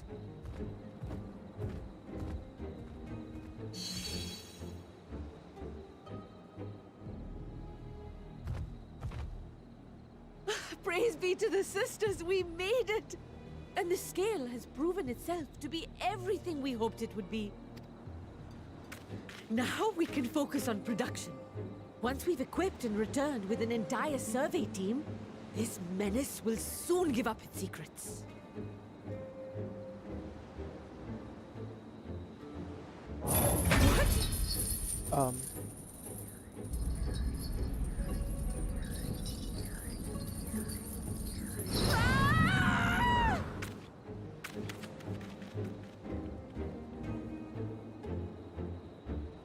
Uh-oh. You got pulled into the dark.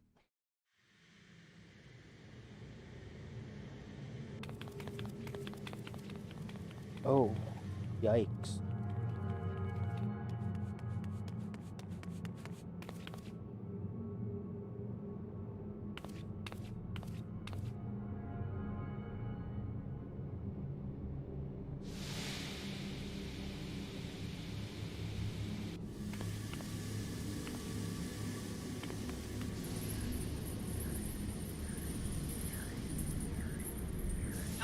Let me go! Let me go! Oh, do calm down. You'll only hurt yourself thrashing about like that. Stop! Oh, you can't do this! Please!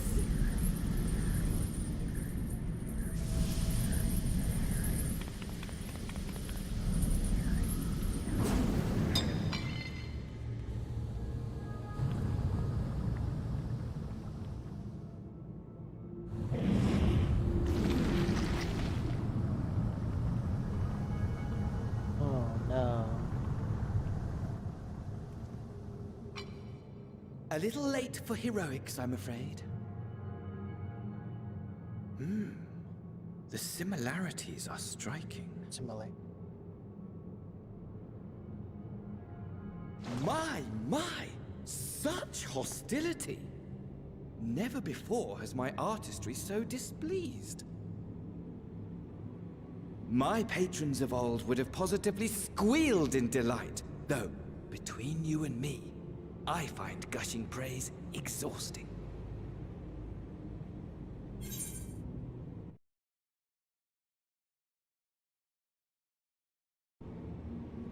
Patrons of old.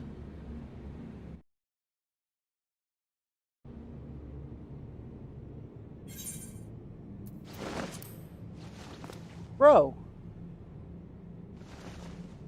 Allow me to tell you a story. Surely you've yet to hear the one about Fandaniel, the sundered Ascian. I inherited the position and the soul of the Fandaniel who sat on the convocation in the time of the final days, theoretically speaking. Practically speaking, that fact is of no consequence. I was born and lived as, well, me. Eventually, I was recruited into the Ascians and imbued with the former Fandaniel's knowledge and memories, but I never felt that they were truly a part of who I am.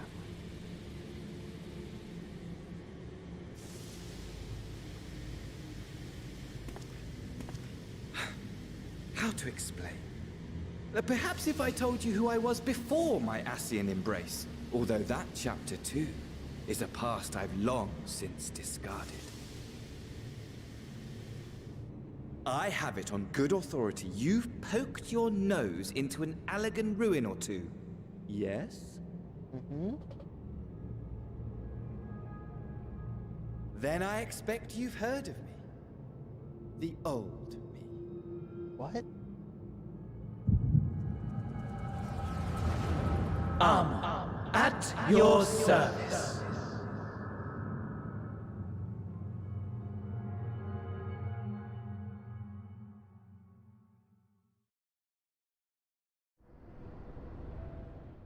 Oh wait, no, I'm thinking of a different Imagine name. a nation of unbridled prosperity. Every need met, day after day of unbroken, unshakable peace. Existence fulfilled and ripe for decay. You are a genius without peer, Amon. How ever do you conceive of such delightful experiments? That fool was beside himself with panic when he awoke with the head of a bull. Even his cries for help emerged as so much guttural lowing. Oh, the memory of it. My poor sides. My friends and I were so consumed by laughter we struggled to breathe. No more than entertainment for bored wastrels ignorant of its worth. My all-consuming work. But it was not their only indulgence.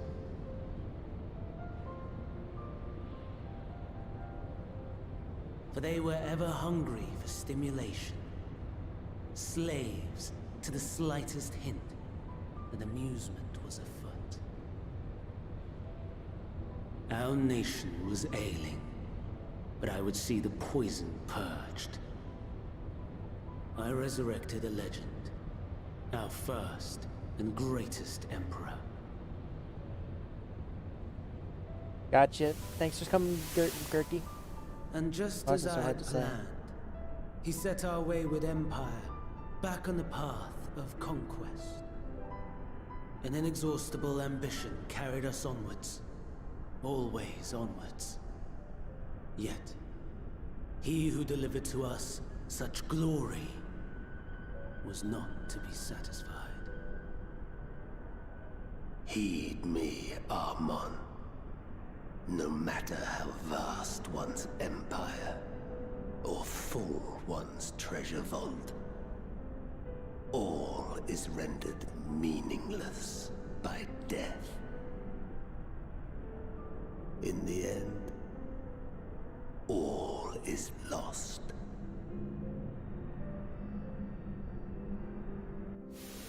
You know as well as I that the Emperor stands to lose this war, and so I have come to claim you. For while your methods leave something to be desired, we cannot deny the results of your work. And as fortune would have it, the seat of Fandaniel, your rightful seat, lies vacant and waiting. Take your place amongst your peers, rather than die a pointless death amidst the ashes of your doomed nation. Send one of your clones to the Crystal Tower that you might see for yourself. See what lies ahead.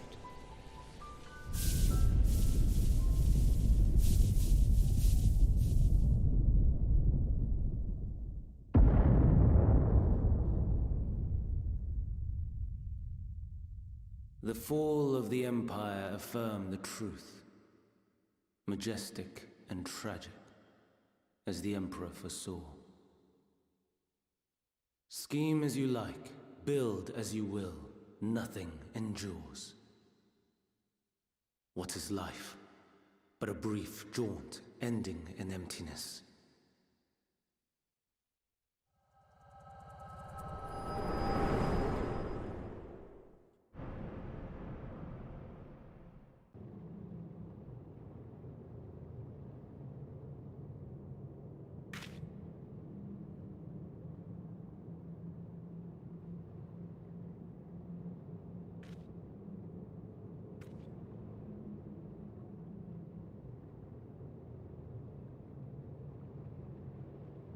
So easily distracted. Why, I almost left without saying farewell.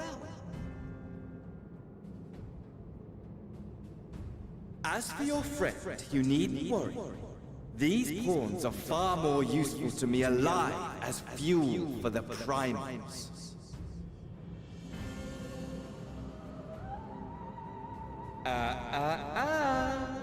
If you attempt to pull them free, they will die.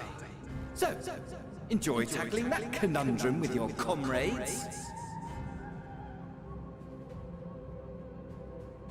We shall meet again!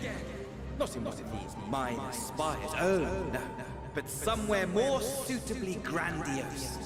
Your favorite playmate is ever so eager to see.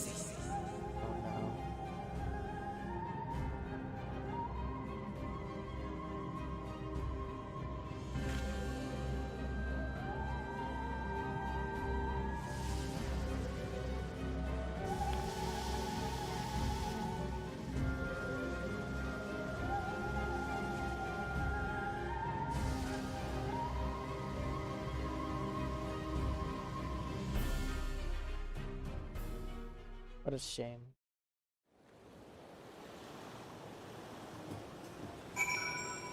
Alright, I'll be right back. I'm gonna go get some dinner. Double time.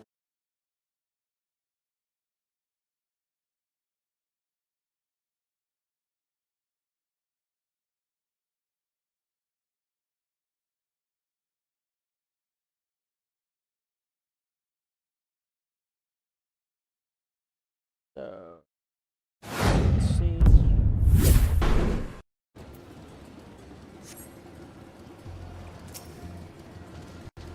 Oh, you returned, but where's Mrs. Nadehana?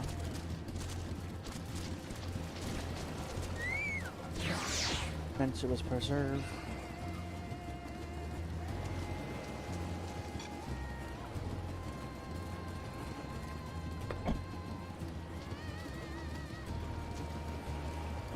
Please return to the great work.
Oh, oops.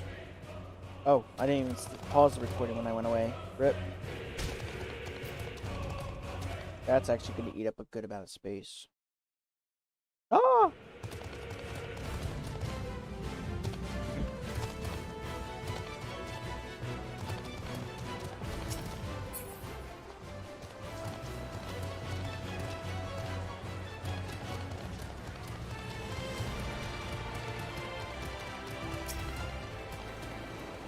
Something's gone awry, hasn't it? What happened?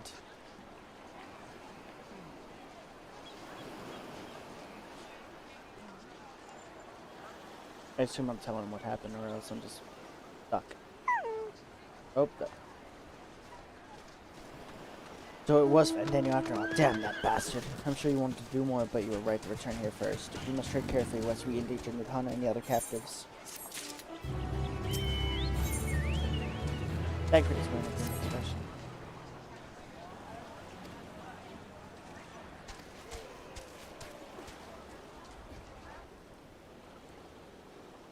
Oh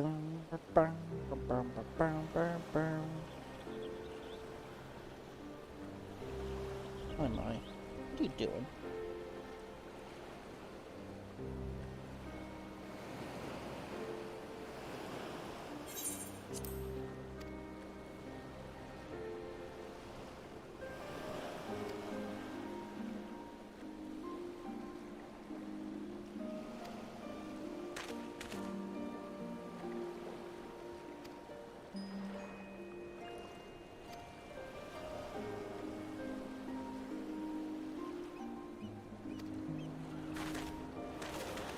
go.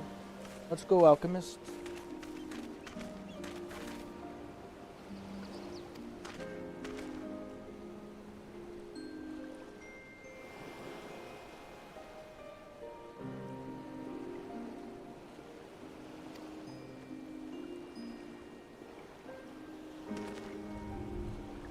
I bear an invitation.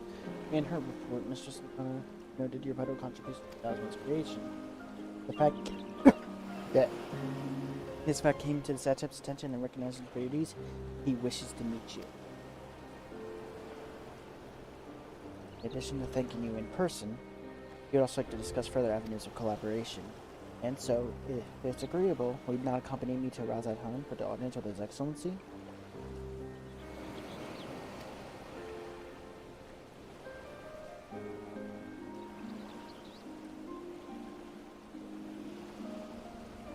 We would be honored, of course, closer cooperation between our land benefit us all. And it is settled. Please come to the gates to the east of Guinscall grounds. I will show you into the city.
Oh, you can see Radz-at-Han.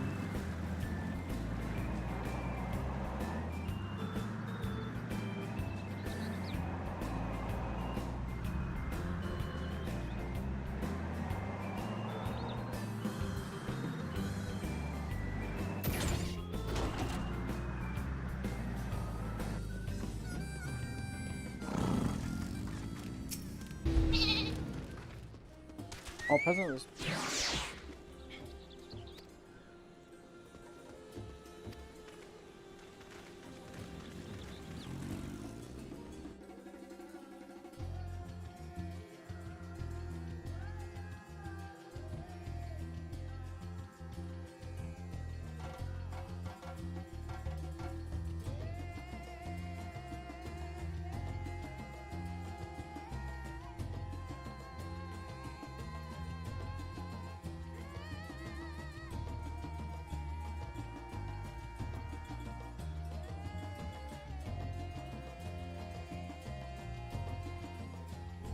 Bye-bye. Here. My child. Oh. Like the ear scratches.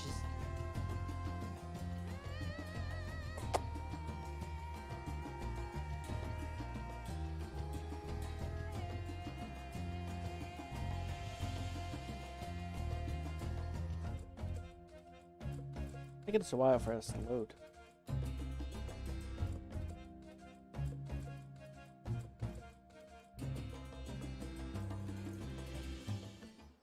Yep, there we go.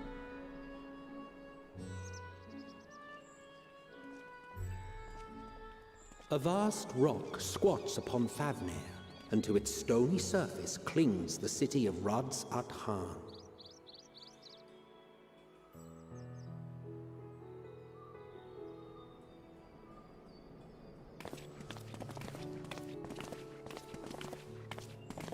Ye who enter here are subject to the scrutiny of gods, the gate's most watchful eye.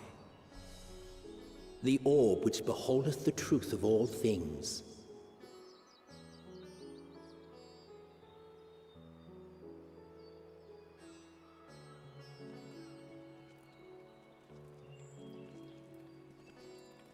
Pass beneath its hot and piercing gaze, bearing down like a second midday sun.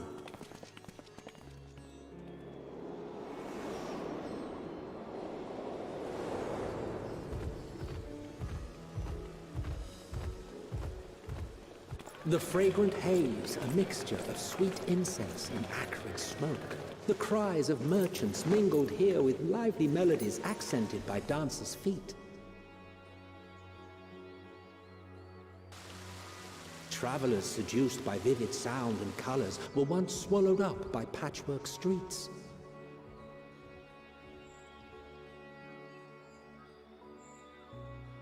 Yozabad, Radz-at-Han.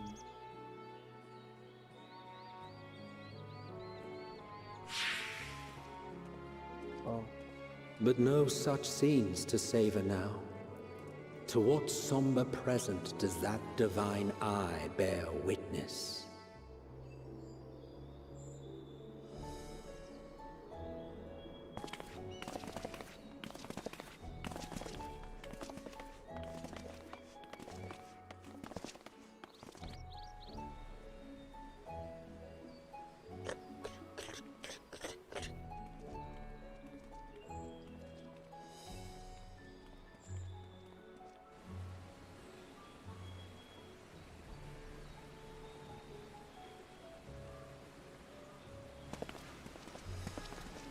Here we are.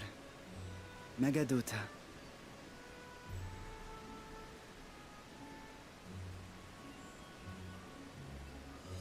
No. Here we are. Megaduta.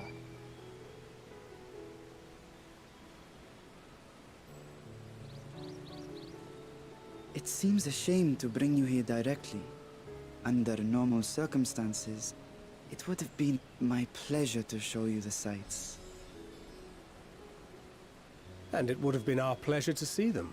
Alas, it seems our tour of the city will have to wait. Endwalker. I'm afraid so. Come, we should head inside.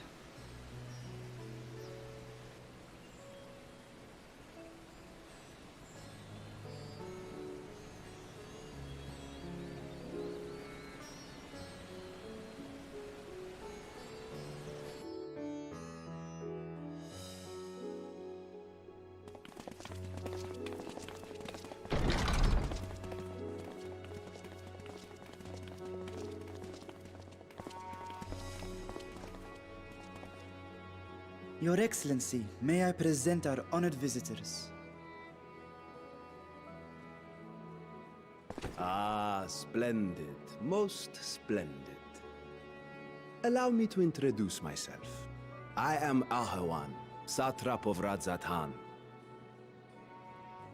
Our alchemists tell me your assistance was invaluable in the creation of the warding scale. Such deeds ought to be recognized in person. Thus did I have young Varshan convey you here forthwith. On behalf of my people, may I express to you our sincere gratitude. Look how thick that peach is.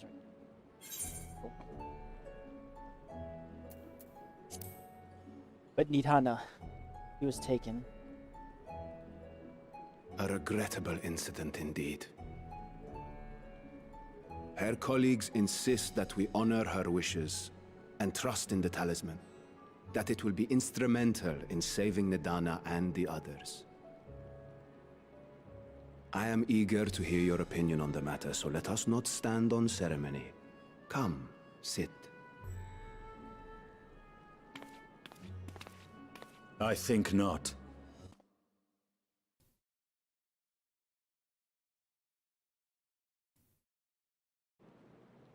Forgive me, but were you expecting musicians, perhaps? There are no performers waiting in the wings at present, but arrangements could be made if you'd prefer. Nay, he hath the right of it. The time for artifice is past. Raise the curtain. As you wish.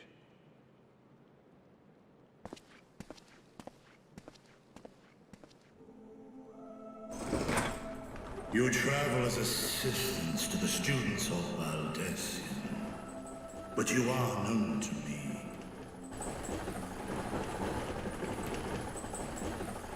Even here have we heard of the scions of the Seventh Dawn.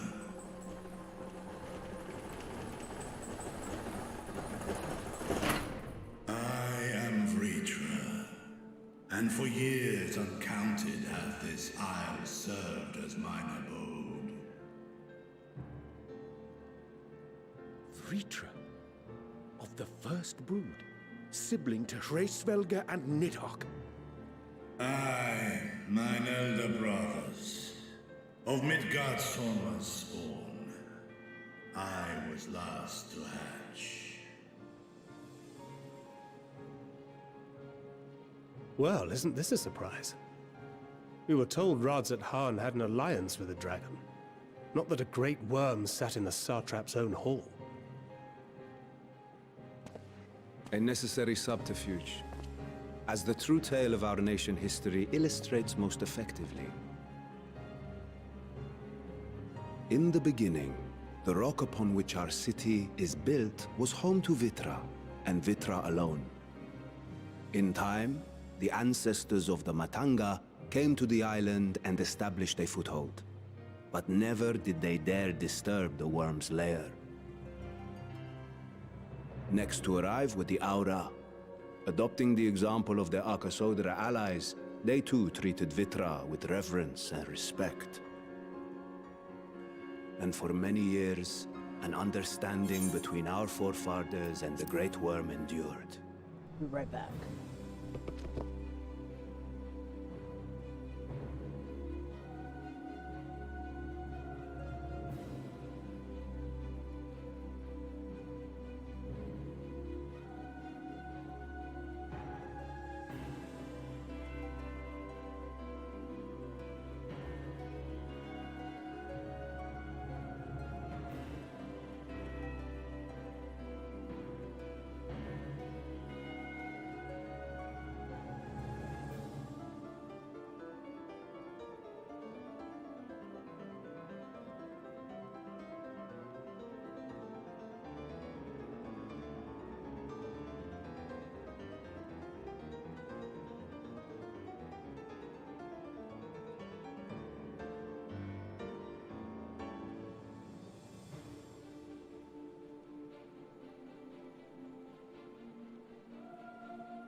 After a quick costume change, I'm back. Until marauding heroes from the mainland came, threatening to shatter our peace and tranquility. When it seemed all would be drowned in blood, Vitra himself came forth and quelled the rising conflict. A peaceful accord was reached, and oaths sworn in Vitra's name. Thus began the dragon's governance of the fledgling state, which was to grow into Radz-at-Han. But if Vitra is still here, then your position as Satrap is just... A charade, yes. And one which my family has performed faithfully for generations. Many envy the great worms their power. Were it known that I ruled here, then the fires of war would burn without end. I would not be the flame which consumeth my people. Those few who join me in laying our country's foundations were, perforce, sworn to secrecy. Your eye. It was taken. Oh no. 'Tis here, buried within the semblance of flesh. The body before thee is but a simulacrum, constructed by the finest artisans of Radz-at-Han. With mine eye nestled within, it doth serve as an inconspicuous vessel for my will. Oh. That would explain why I felt the presence of a dragon upon our first meeting. I am woven with words fashioned to deceive such arcane senses. Though 'twas short-lived, it seemeth thy fusion with my brother hath left thee much altered. Estinian warm blood.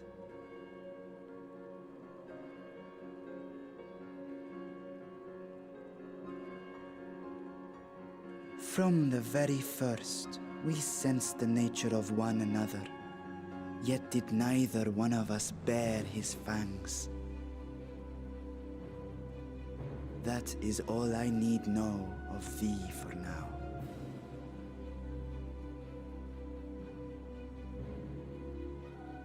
With my secret thus revealed, I have for you a proposal. Not as a worm of the first brood, but as the ruler of Radz-at-Han.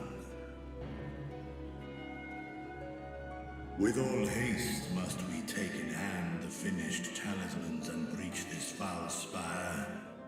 Thence, should it lay within our power, dispel its wicked influence. Yet even with the assurance of the warding scales, the narrow confines of the tower doth limit the size of our force. And thus denied strength in numbers, thou must choose thy soldiers with care. Just so. Yet though our radiant host is formidable, I see a surer path before me. Thou and thy comrades have contended with a multitude of primal beings. Most recently, thou didst cast down false gods in Padalthan and Cartanau, I am told. 'Tis upon that strength I would call. The Scions have proven themselves the most capable, and I ask that you serve as the tip of our spear. Talismans would, of course, be provided for each of thy companions. And should you agree to this undertaking, more will be provided to make use of as you see fit. There's no denying it's a dangerous proposition, but the rewards may far outweigh the risk. Just think of what we might accomplish if we could equip all our allies with warding scales. I worry, however, that even the 4 of us may be too few for what you have in mind. Might we regroup with our friends first to discuss the matter? 'Tis no trifling task that I have laid before you. Go. Steel your hearts and hone your plans. Such time as you require shall be spent in crafting your protective charms. It seems a quick trip back to Sharlayan is in order.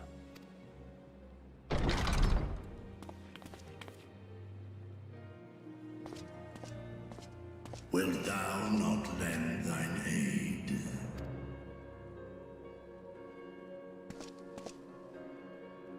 Whether your request be made as a great worm or the ruler of Radz-at-Han, I see no reason to refuse, nor will I. I am in thy debt.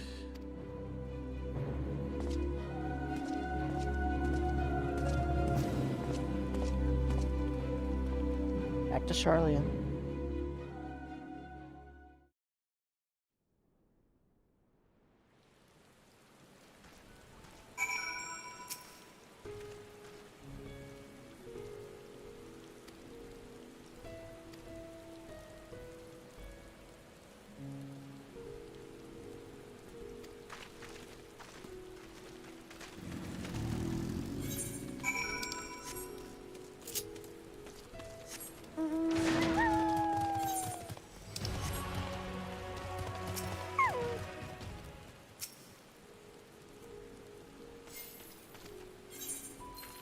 Damn, I can't attune to Radz-at-Han, but I was able to go to that place and did great work.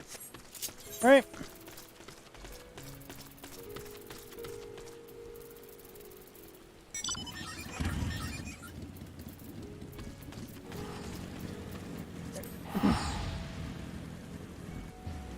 Back to Sharlayan.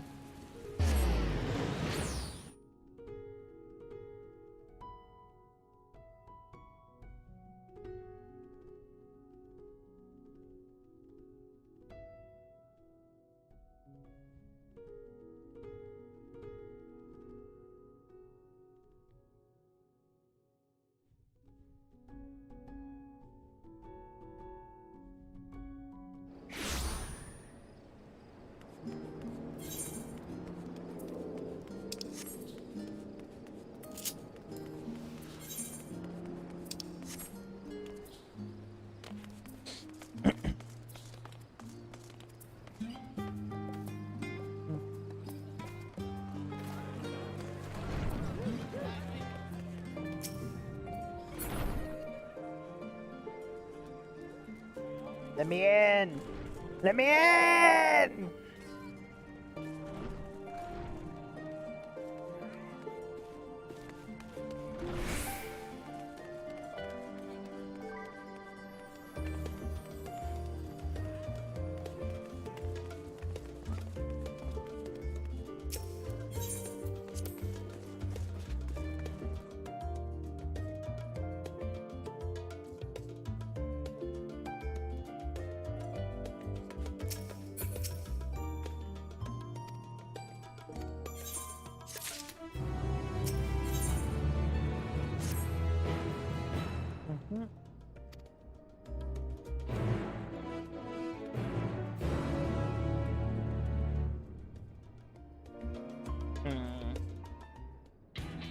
Oh.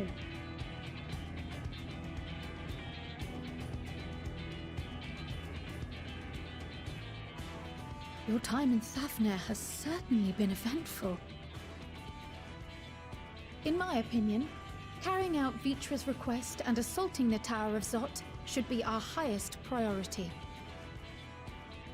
I agree. While I still have questions concerning the Forum and their grand undertaking, we have all but exhausted our avenues of investigation. Simply pressing them any harder on the subject will almost certainly result in our expulsion. Therefore, I suggest we explore the Ethereal Sea connection by way of a letter to Master Matoya, then make our way to Thavnair. I wonder, even with the protection these talismans afford us, what can we hope to achieve once inside the tower? According to Orenvold and Fodola's report, they were unable to free the Emolja. Worse, their attempts triggered the tower's defenses, which led to a summoning of Luna Ifrit. What does it tell us that the Spires even have such defenses? Simply pulling a prisoner from the wall is fatal. Thus, the direct approach is doomed to failure from the outset. Any further measures to dissuade such actions seem unnecessary. Unless, of course, there is a way to free the prisoners without killing them. Then it stands to reason that any intruders will be met with overwhelming force. The towers appeared throughout the world in but the twinkling of an eye. 'Twas by magical means these structures were raised, I surmise. A spire thus conjured must needs be maintained, and I suspect an arcane catalyst, some manner of core, doth lie hidden within. I agree. Destroy the core, and the tower ceaseth to be, thus liberating the captives without harm. So we can hope. And I would prefer to enter the tower with a working theory than with no plan at all. Assuming Ishtola's reasoning is correct, the chances of the defenses remaining dormant are small to none. Any primals will have to be dealt with, and defeating one will likely only lead to the summoning of another. Our every victory will only compound the prisoner's suffering. May we not then divide our forces? Those proficient in healing will focus on sustaining the captives. That duty can be covered by Urianger, Kryl, Yostola, and myself. The remaining scions will proceed with the search for the core. Admittedly, this strategy puts both parties at greater risk, but it should bolster our chances of saving the Arcosodra by a considerable margin.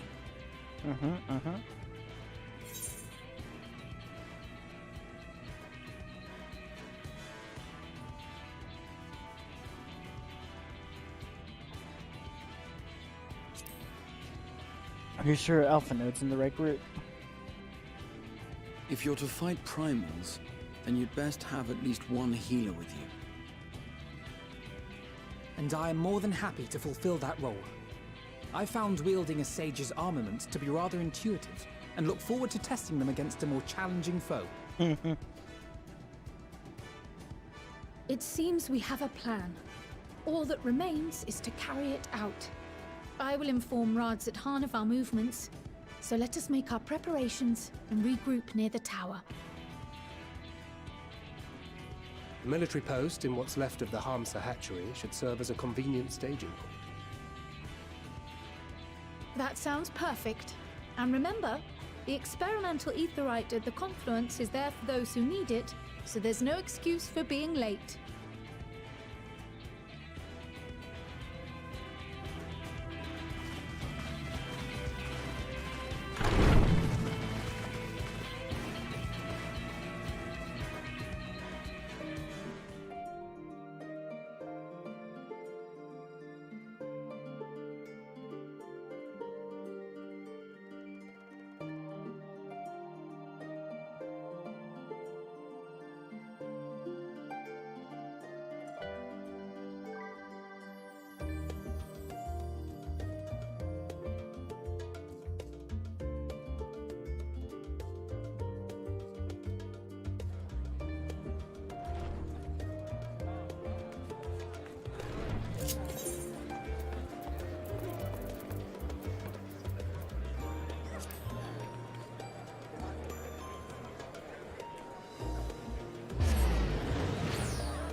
Oh.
Patron the Mojave almost makes you wish for nuclear winter.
Oh boy, time for our dungeon. Okay, thanks.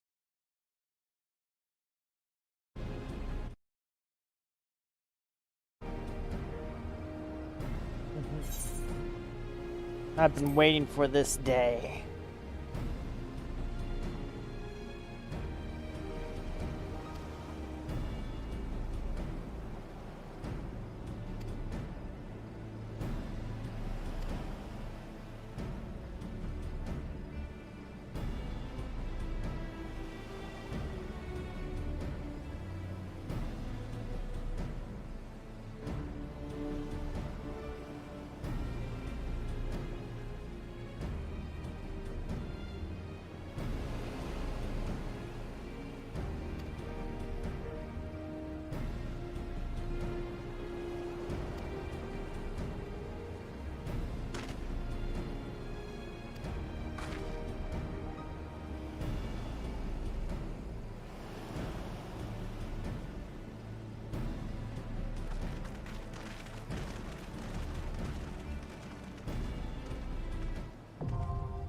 The tower is now accessible.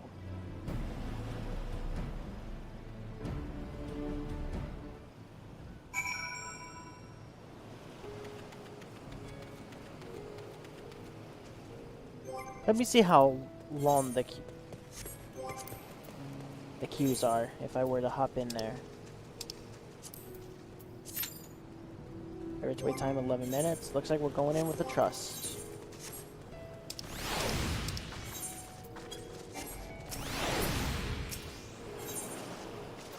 From the party. Right then. Right then. Here we go!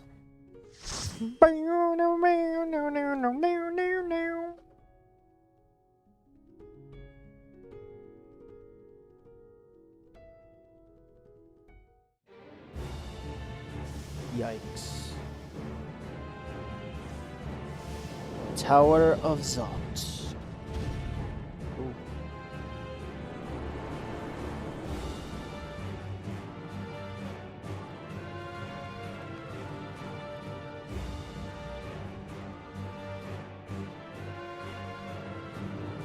Let's go.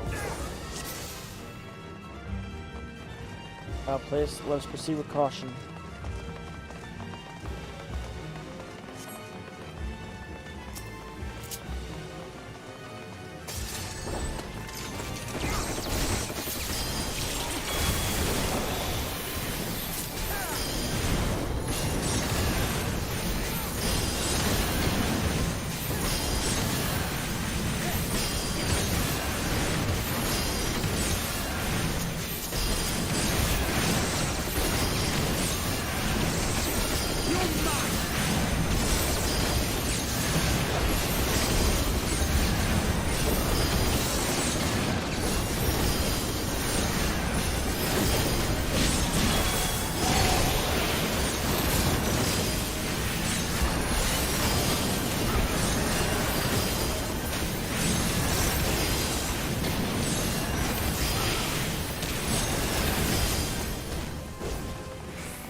underestimate me!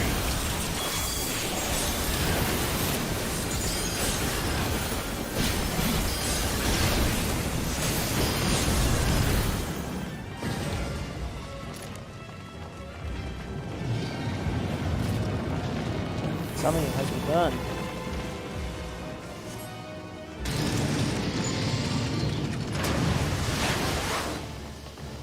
Oh boy.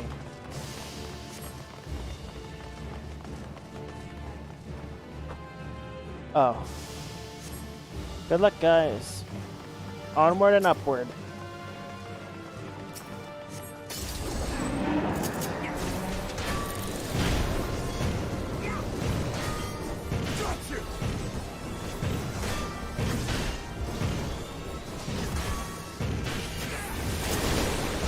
This will hurt.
stop us!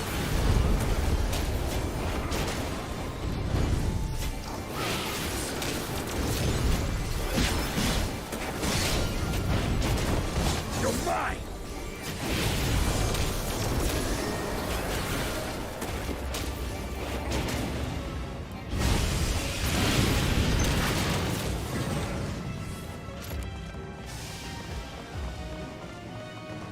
Ah, it's the first one.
You underestimate me!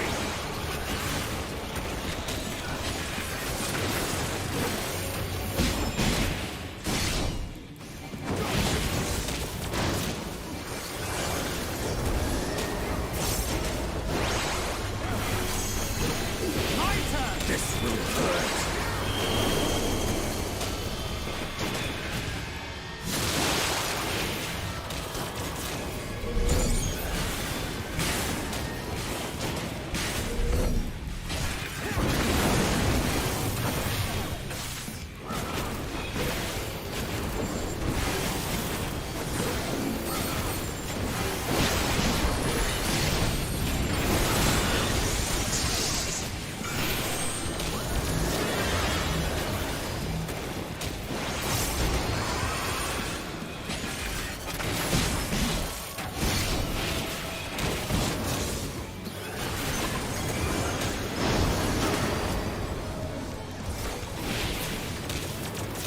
We are chosen defiance.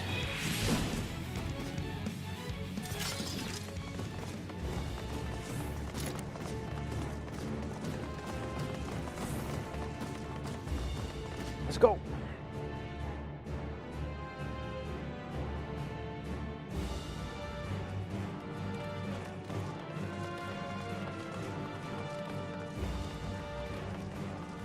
Oh God, what's wrong with these guys?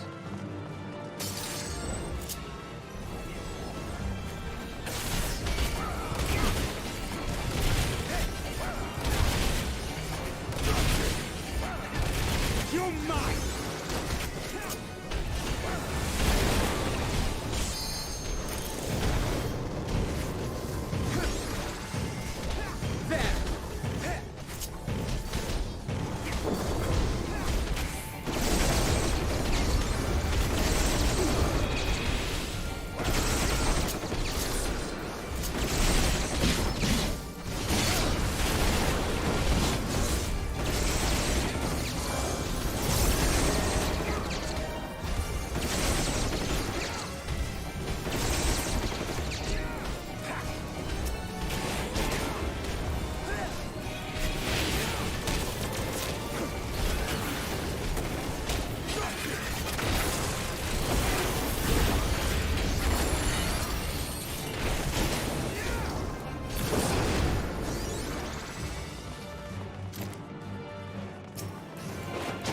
god.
You've been saying that for a little bit, as the name.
You cannot stop us!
Oh, that's...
This will hurt.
I don't like that noise.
Well, I think we found the core.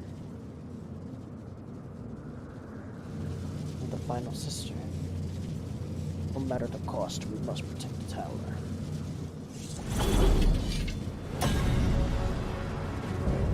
Harbinger elect the Magna Sisters.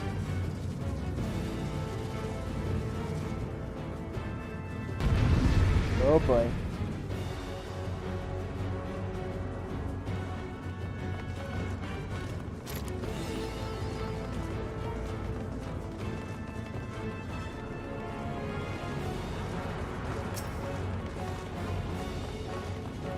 Go to Final Sister, I believe.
Holy, please move.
You underestimate me!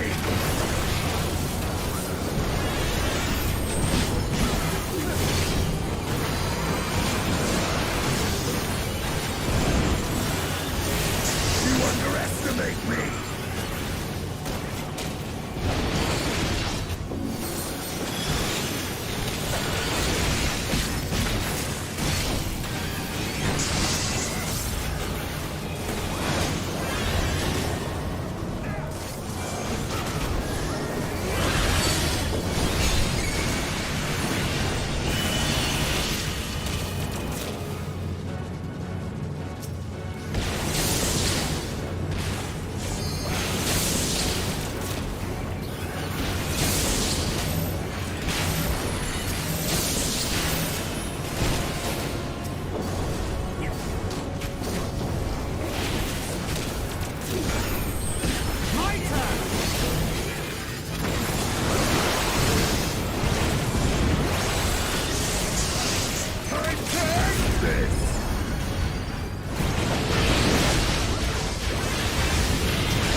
Oh, that's a lot of XP.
Woo-wee, baby.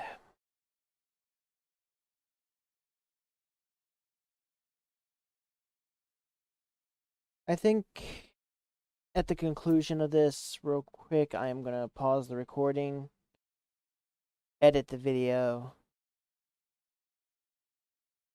and then upload it for scheduled release sometime next week. But, you know, just get space open so I can keep recording, because I took up a lot of space today.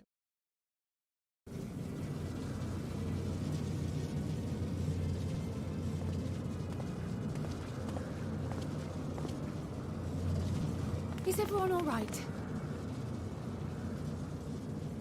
We fortified the captives with what magics we could. Have the defenses been disabled? All appears quiet for the moment. The lower floors were disturbing enough, but this place feels wrong.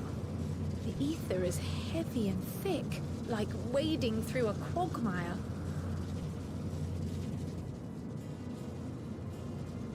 I believe we stand in the tower's beating heart.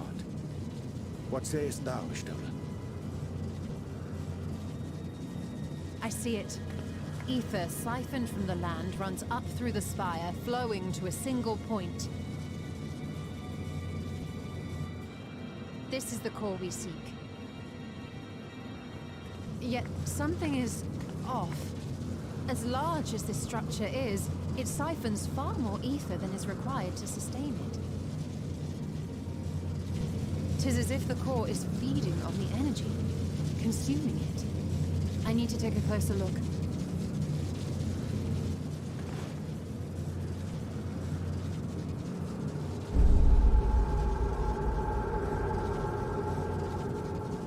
Curious. There is something there embedded inside the core.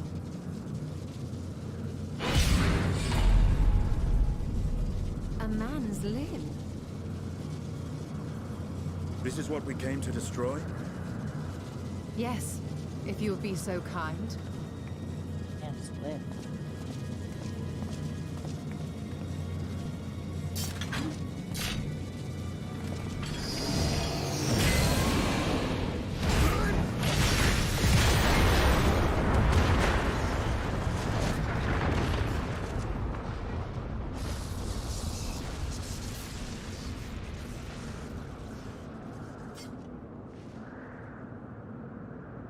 And that should be the end of it.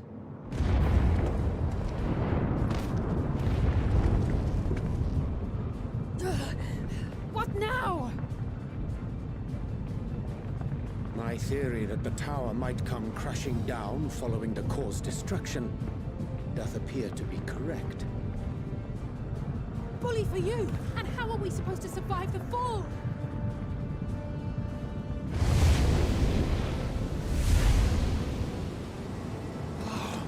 What of the prisoners below? The floor beneath our very feet dissolves. Brace yourselves! Oh boy. I pray I'm not too late.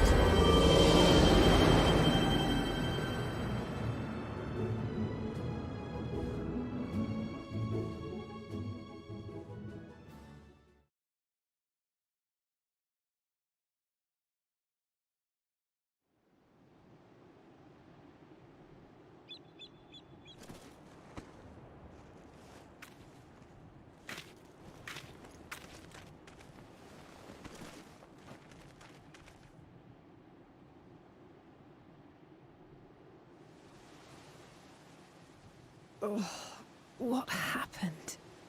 Where are we?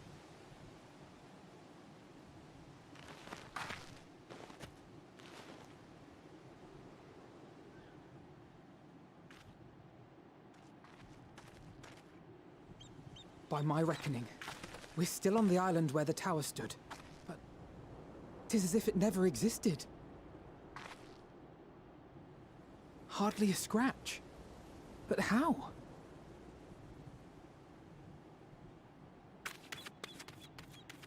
Yikes.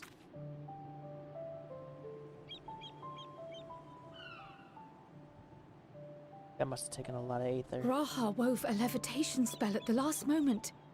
Large enough to catch everyone, it would seem.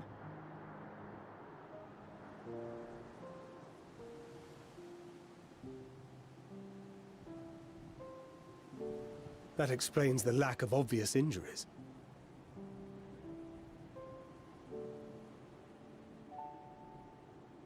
The expenditure of so much ether has taken its toll. He will need plenty of rest, but should otherwise be none the worse for wear.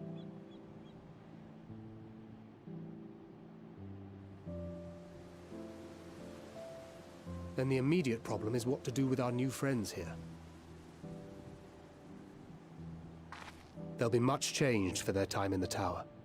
Even if their bodies are intact, I doubt we could say the same for their minds.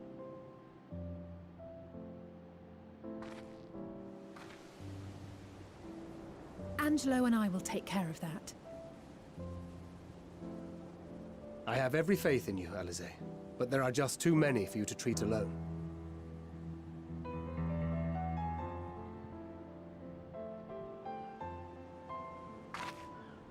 We'll send at once to Eorzea for more porksies, and call on the local mages to lend a hand. Hail, Scions! We were watching the tower when it simply disappeared. What happened here? The threat is banished, and thy people delivered. They are, however, in need of treatment, and we of a secure locale and helping hands to assist us in its provision.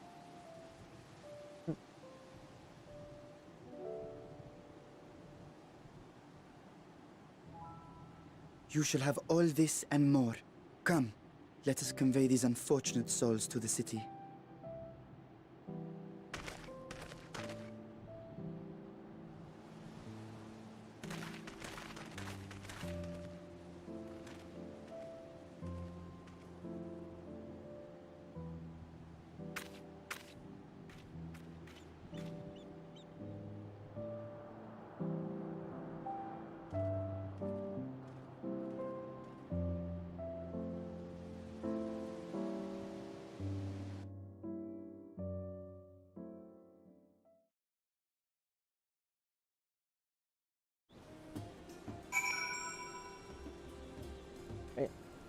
Once we conclude this quest, I will pause the recording and get all that stuff done. I'm done.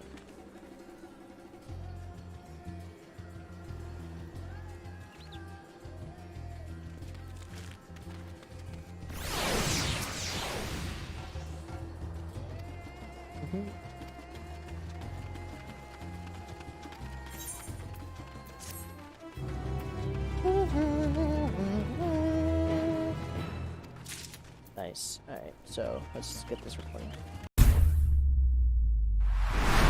Alright. After troubleshooting, we can continue now. Oh, not Estinian.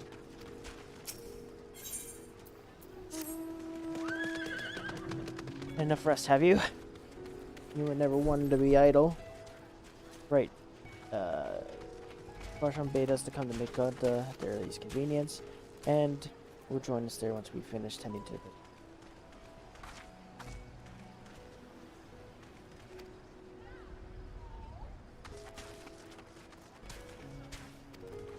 Oh, yeah.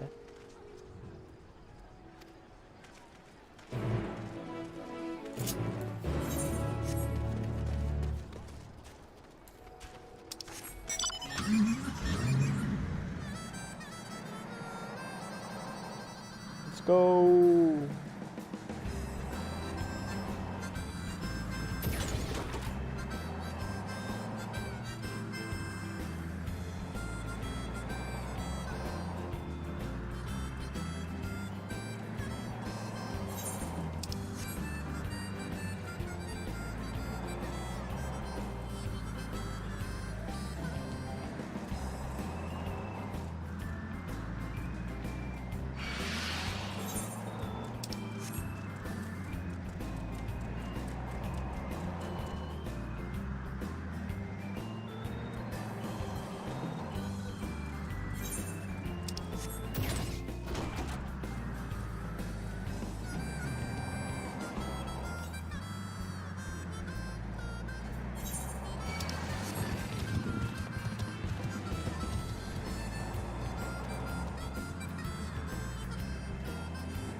Leave me alone, Jamo.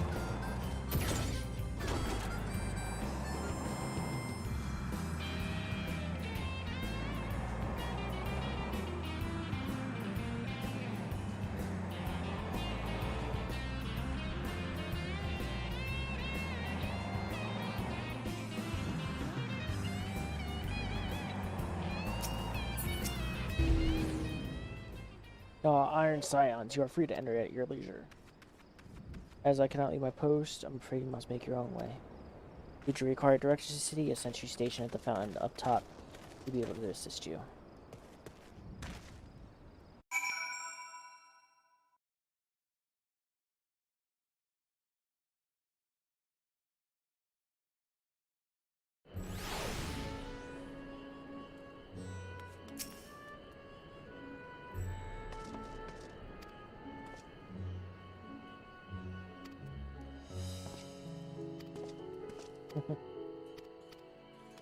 Let's go, man.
Oh, wait. Oh, wait. That's a conversation point with Sinium. Oh my god, controller. Please.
Let's go!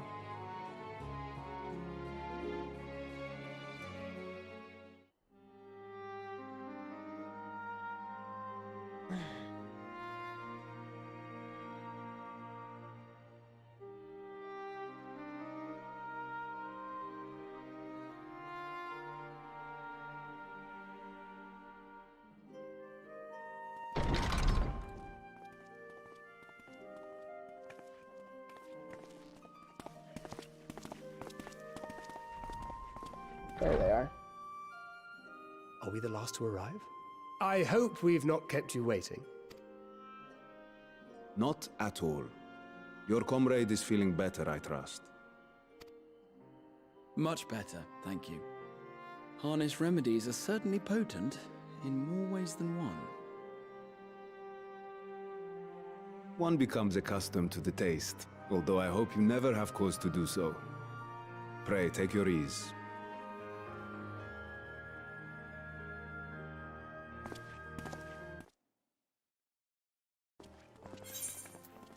Just realized something.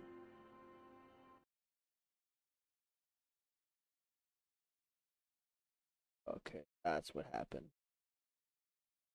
Alright, now I know what happened. Recording. Oh, glad I am your unharmed.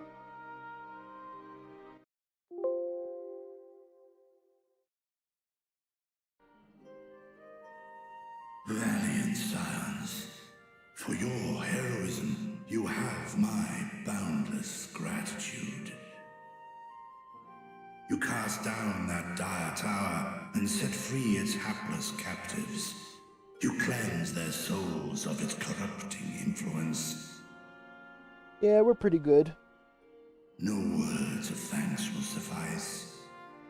In place of platitudes, I offer a bounty of warding scales.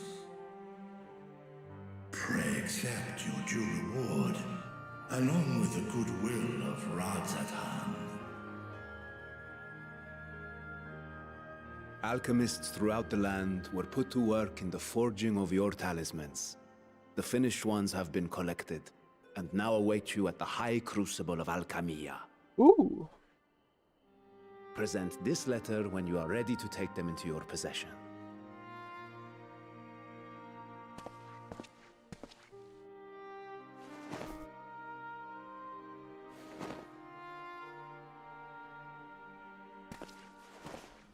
We are humbled by your generosity.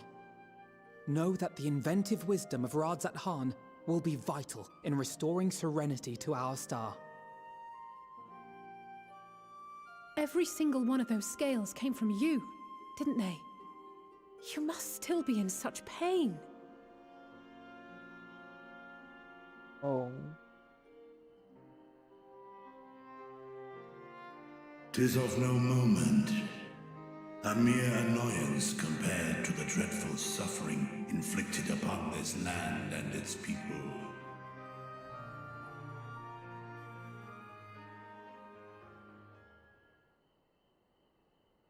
Albeit brief, My involvement in the Dragonsong War afforded me a glimpse of the myriad sorrows which consumed both dragon and man.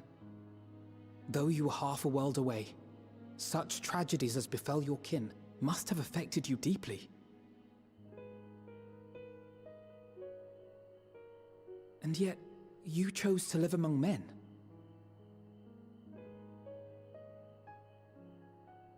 In the age when that conflict first bloomed, my choice had already been made.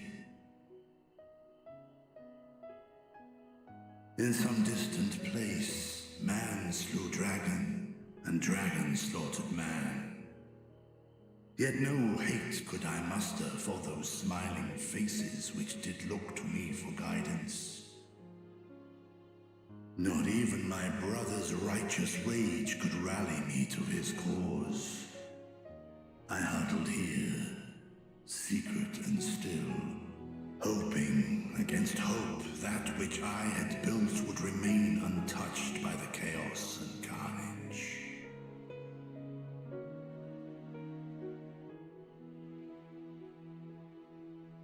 'Twould seem we share the same desire for peace, great Vritra. To that end, I wonder if we might trouble you with another question.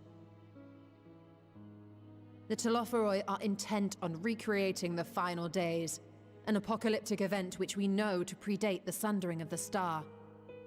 As the longest lived among us, know you aught of this terrible cataclysm?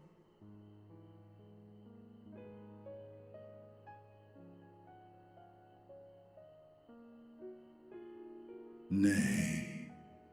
When war and strife drove my sire from his home, he crossed the great expanse with only our unhatched eggs as company. He alighted upon a shattered source, its 13 reflections long since scattered beyond the rift. Of events preceding his arrival, he knoweth naught, save that which Hydralin hath deigned to disclose. I see. So again, 'tis the inscrutable Hydralin to whom you must look for answers.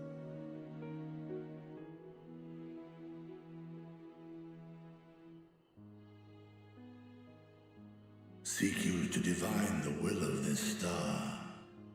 If so, I have a tale which may afford you some small comfort.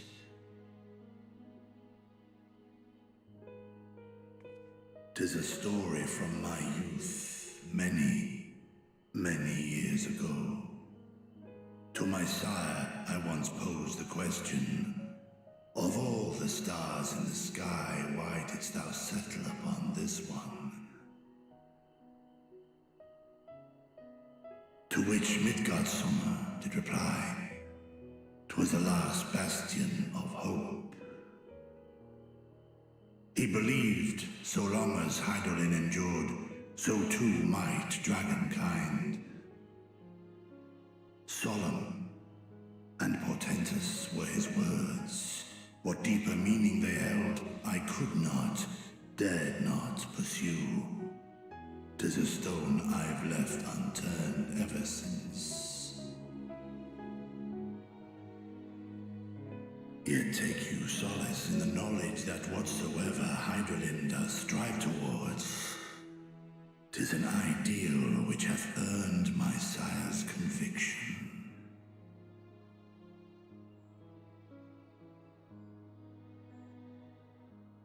Thank you, Vritra. You've given us warm reassurance in a world gripped by cold uncertainty. While I'm sure we all have a great many questions, I think it's time we collect the talismans and be on our way. Our fight against the Telophoroi is far from finished. True. We must take our leave, but please do inform us if we can provide any further assistance.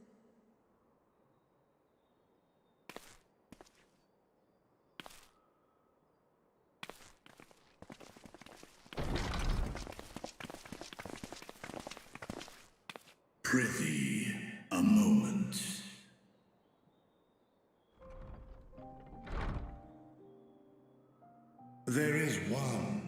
my sire hath judged worthy of honor and respect. The one known to men as Eorzea's champion. This hero of renown and rumor, 'tis thee. Yep.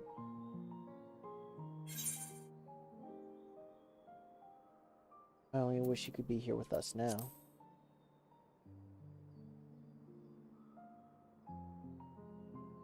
I know of his clash with Omega, and the long slumber which was his price. Yet even closed in sleep, my father's eyes are far from blind. He is watching over thee, watching over this world.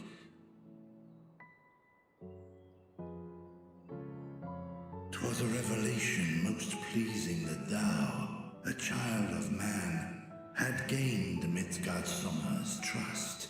But alongside mine elation runneth a rivulet of dread.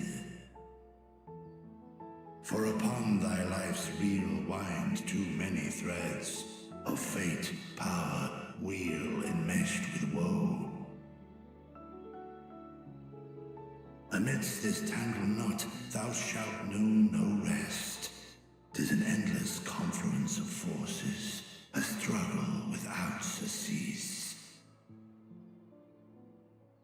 More terrible still is the attrition wrought upon thy companions, as they are swept up in the storm of thine existence.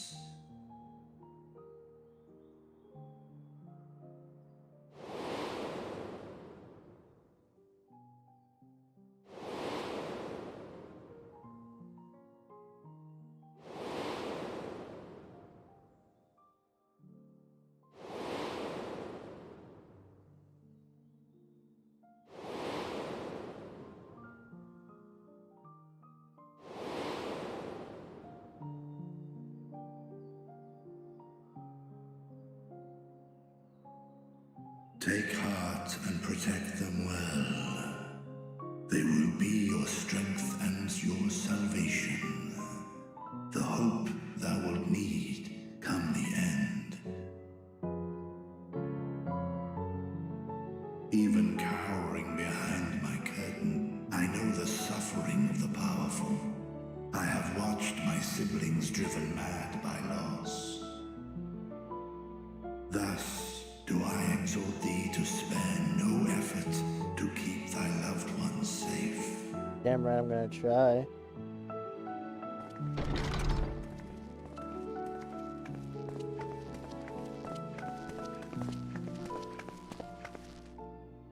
Apologies. We hadn't meant to interrupt. It's just that we do have a history of suddenly collapsing, and when you didn't follow us out... 'Tis I who must apologize. I have detained your champion overlong with idle chatter. Go. At war's end, I pray I welcome thee back into my hall, where together with thy joyful comrades, you may toast your triumph.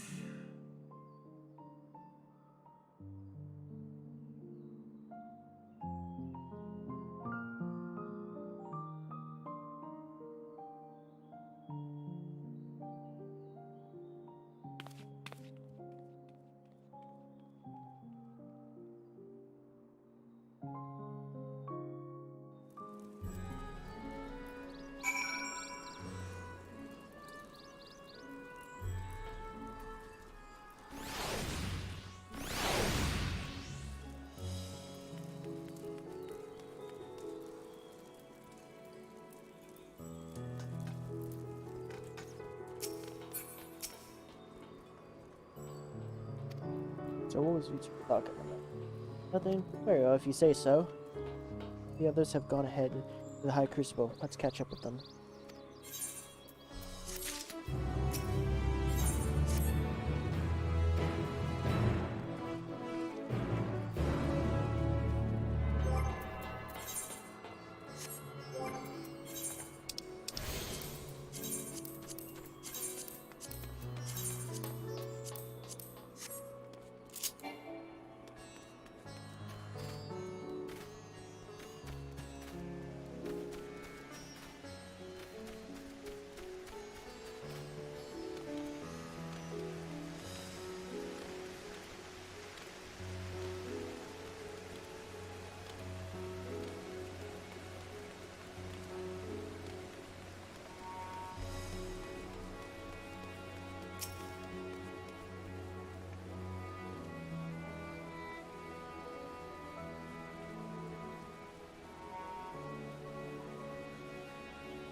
left and passed a moment.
It's anchored in Errand.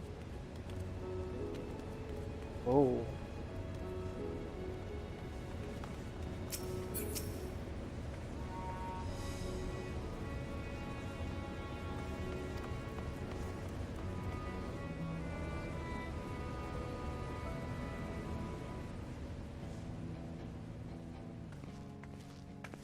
These are the talismans we were promised. Yes, and I made a quick count. There are far more than we could have hoped for. Enough to outfit an entire company of soldiers, in fact. Considering the involved process, that they were able to manufacture so many in such a short span of time is nothing short of a miracle. Once we have distributed them to our allies in Eorzea and the Far East, we'll have a fighting chance to bring down the other spires, just as we did with the Tower of Zot. Or we could use them to invade Garlemald proper, and strike directly at the Telophoroi's base of operations.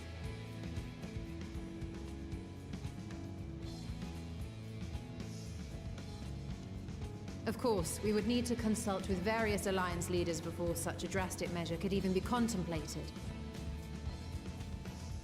To which end, I could set out forthwith and present the idea to each of our allies in person. Pray allow me to undertake some few of those journeys. I find myself restless and in need of purposeful duties. I can head eastward. Bosnia and Dalmasca are just a short hop from here. And Doma's shinobi network should come in handy for passing on the word. We shall share the burden then. Meanwhile, I think it best that you and the others take the talismans back to the Baldessian Annex. We must keep them safe and secure until we've decided upon a course of action.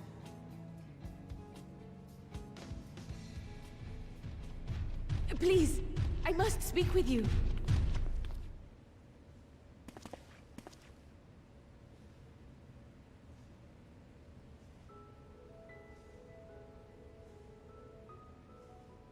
Nidana, you're awake. Yes. When I spoke with the carer at my bedside, she told me that one of the scions, a young woman, had cleansed me of the tower's corruption.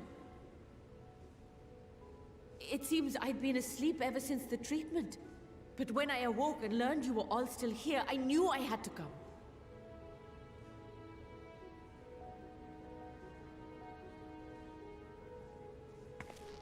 As you said, Nidana was captured only recently. Such a brief exposure is swiftly cured, so I tended to her before we gathered at Megaduta. And I am truly grateful that you did. I cannot thank you enough. All of you, for everything you've done. Destroying the tower, rescuing our people. You've saved Thavnair from an awful fate.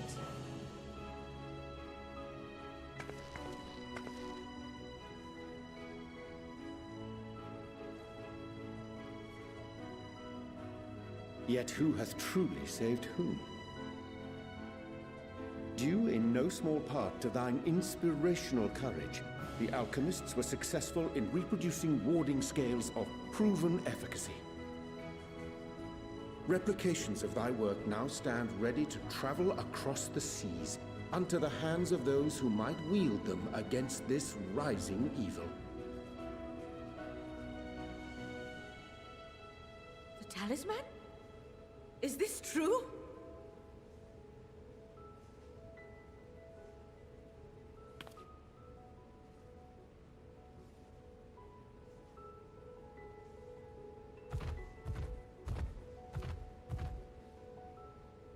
Oh, I was so groggy from sleep. I didn't even think to ask. Oh, our great work sent across the seas. It was worth it. Oh, it was all worth it.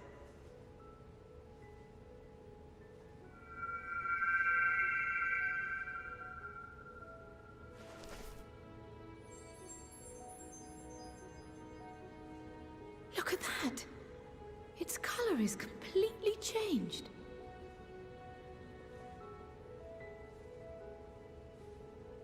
What do you have there? Called a heart bloom. How unusual. I wonder if the effect is a reaction to Akasha. I'm afraid I'm not familiar with that term. Akasha? It is one of the unseen energies defined by Harnish alchemical theory. Though a gross oversimplification, some describe it as an essence influenced by feelings.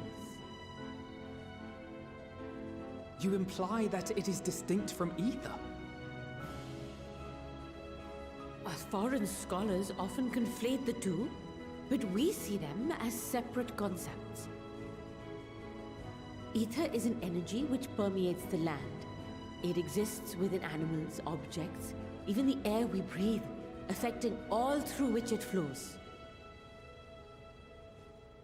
Akasha, on the other hand, exists in a domain beyond our reach. A gift bestowed from on high, or torn from the heavens in some traditions. Akasha can neither be created nor destroyed. It is beyond our power to purposefully alter or manipulate. The only thing observed to influence it is an abundance of, I want to say, spiritual emotion. As a veteran of the battlefield, surely you've experienced moments of desperation or exaltation when you've transcended the usual limits of your capabilities. That is a manifestation of Akasha, the invisible essence harnessed by heart, mind, and unyielding spirit. I really must hear more about this theory. Our disciplines are based entirely upon the idea that ether is the fundamental form of all energy. I'm glad my haphazard explanation has piqued your interest. But even for us, Akasha is a somewhat abstract field of study. A lack of practical application lends itself poorly to formalized research. Which is why my analysis of your flower can amount to little more than idle speculation. I am sorry. Nonsense! You have nothing to be sorry for. Your insight is much appreciated.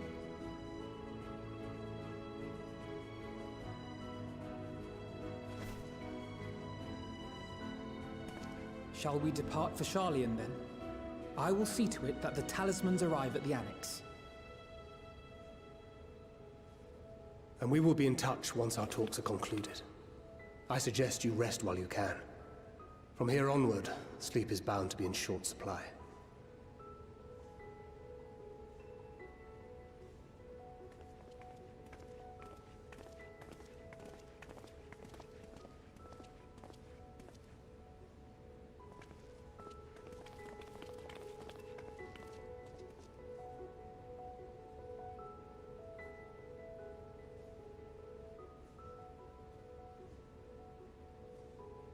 Damn, guys. It's crazy. The Baldessimo.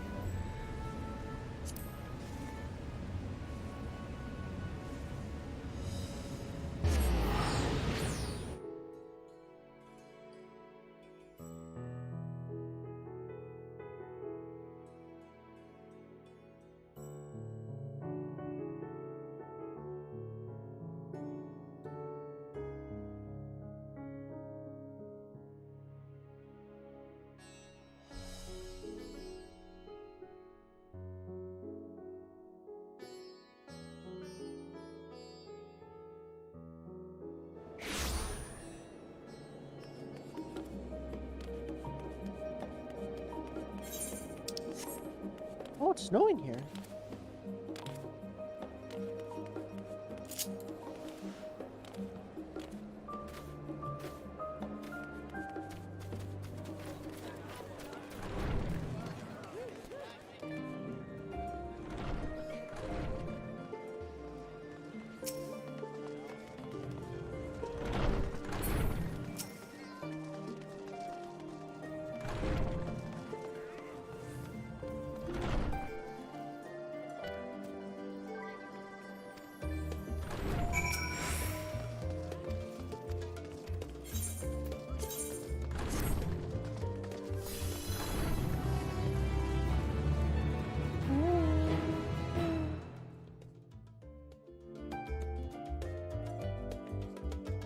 Plug my phone in.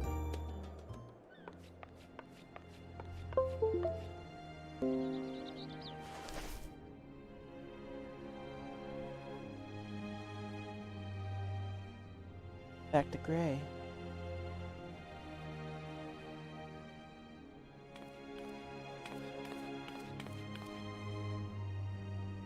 Take heart and protect them well.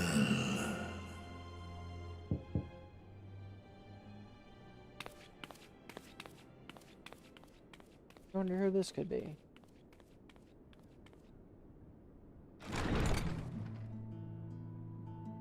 Good, you're here.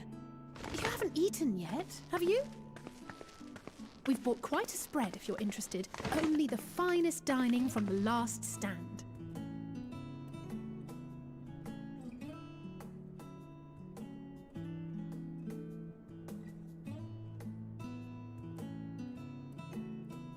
Oh, wow.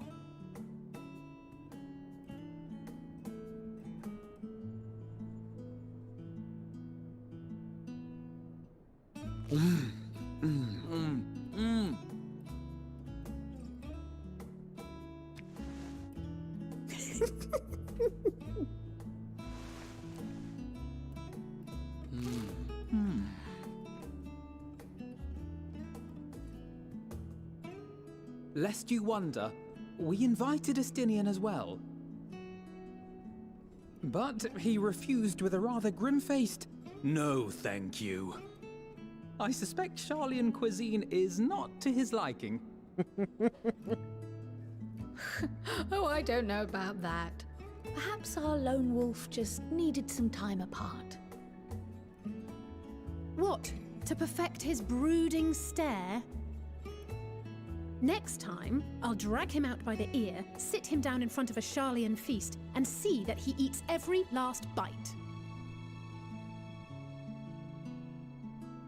An excellent idea. Of all people, warriors must take proper meals and rest if they are to maintain a healthy constitution.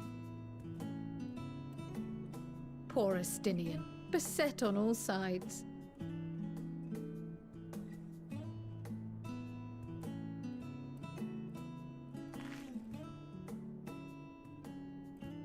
Speaking Speaking of one's physical condition, Mistress Cryle, I hear you recently played literal host to Heidelin herself. And what an experience that was. Tiring, yes, but no lasting harm done. If anything, I should have liked to speak with her longer. I've not felt a hint of her presence since. Heidelin instructed you to carry that flower, yes?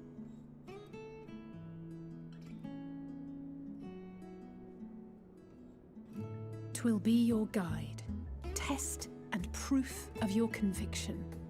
And then something about seeking joy in darkness, was it?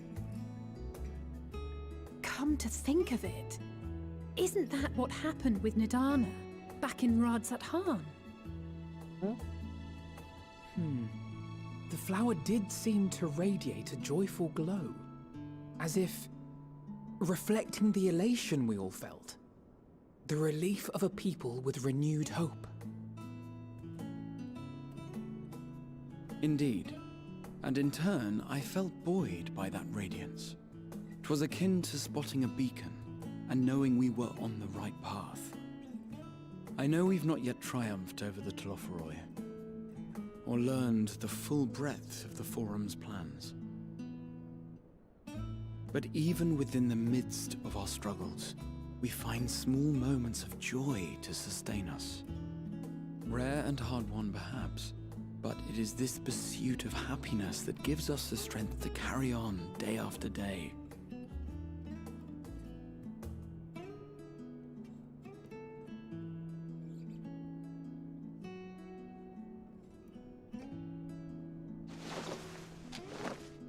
Hey, that's mine. To the swift the spoils. Though I recall that levitation spell of yours was quick enough.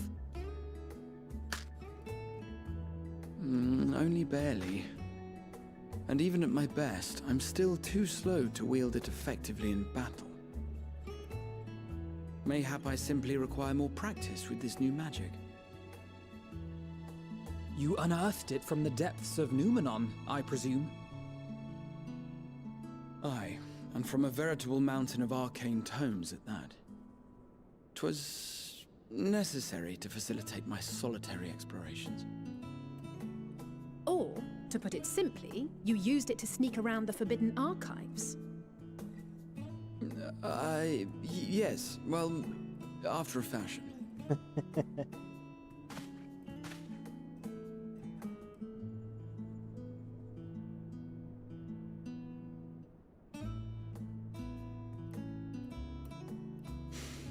They're tall, you see.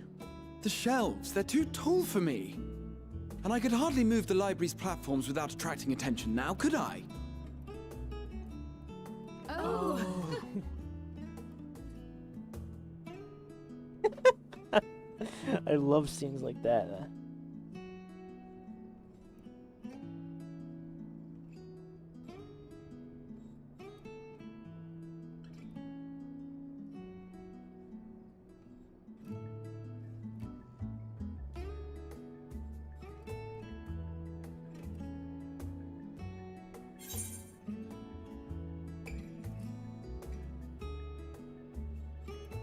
Are we pushing on until dawn? I'm not that ambitious. But 'tis pleasant to idle away the hours every once in a while.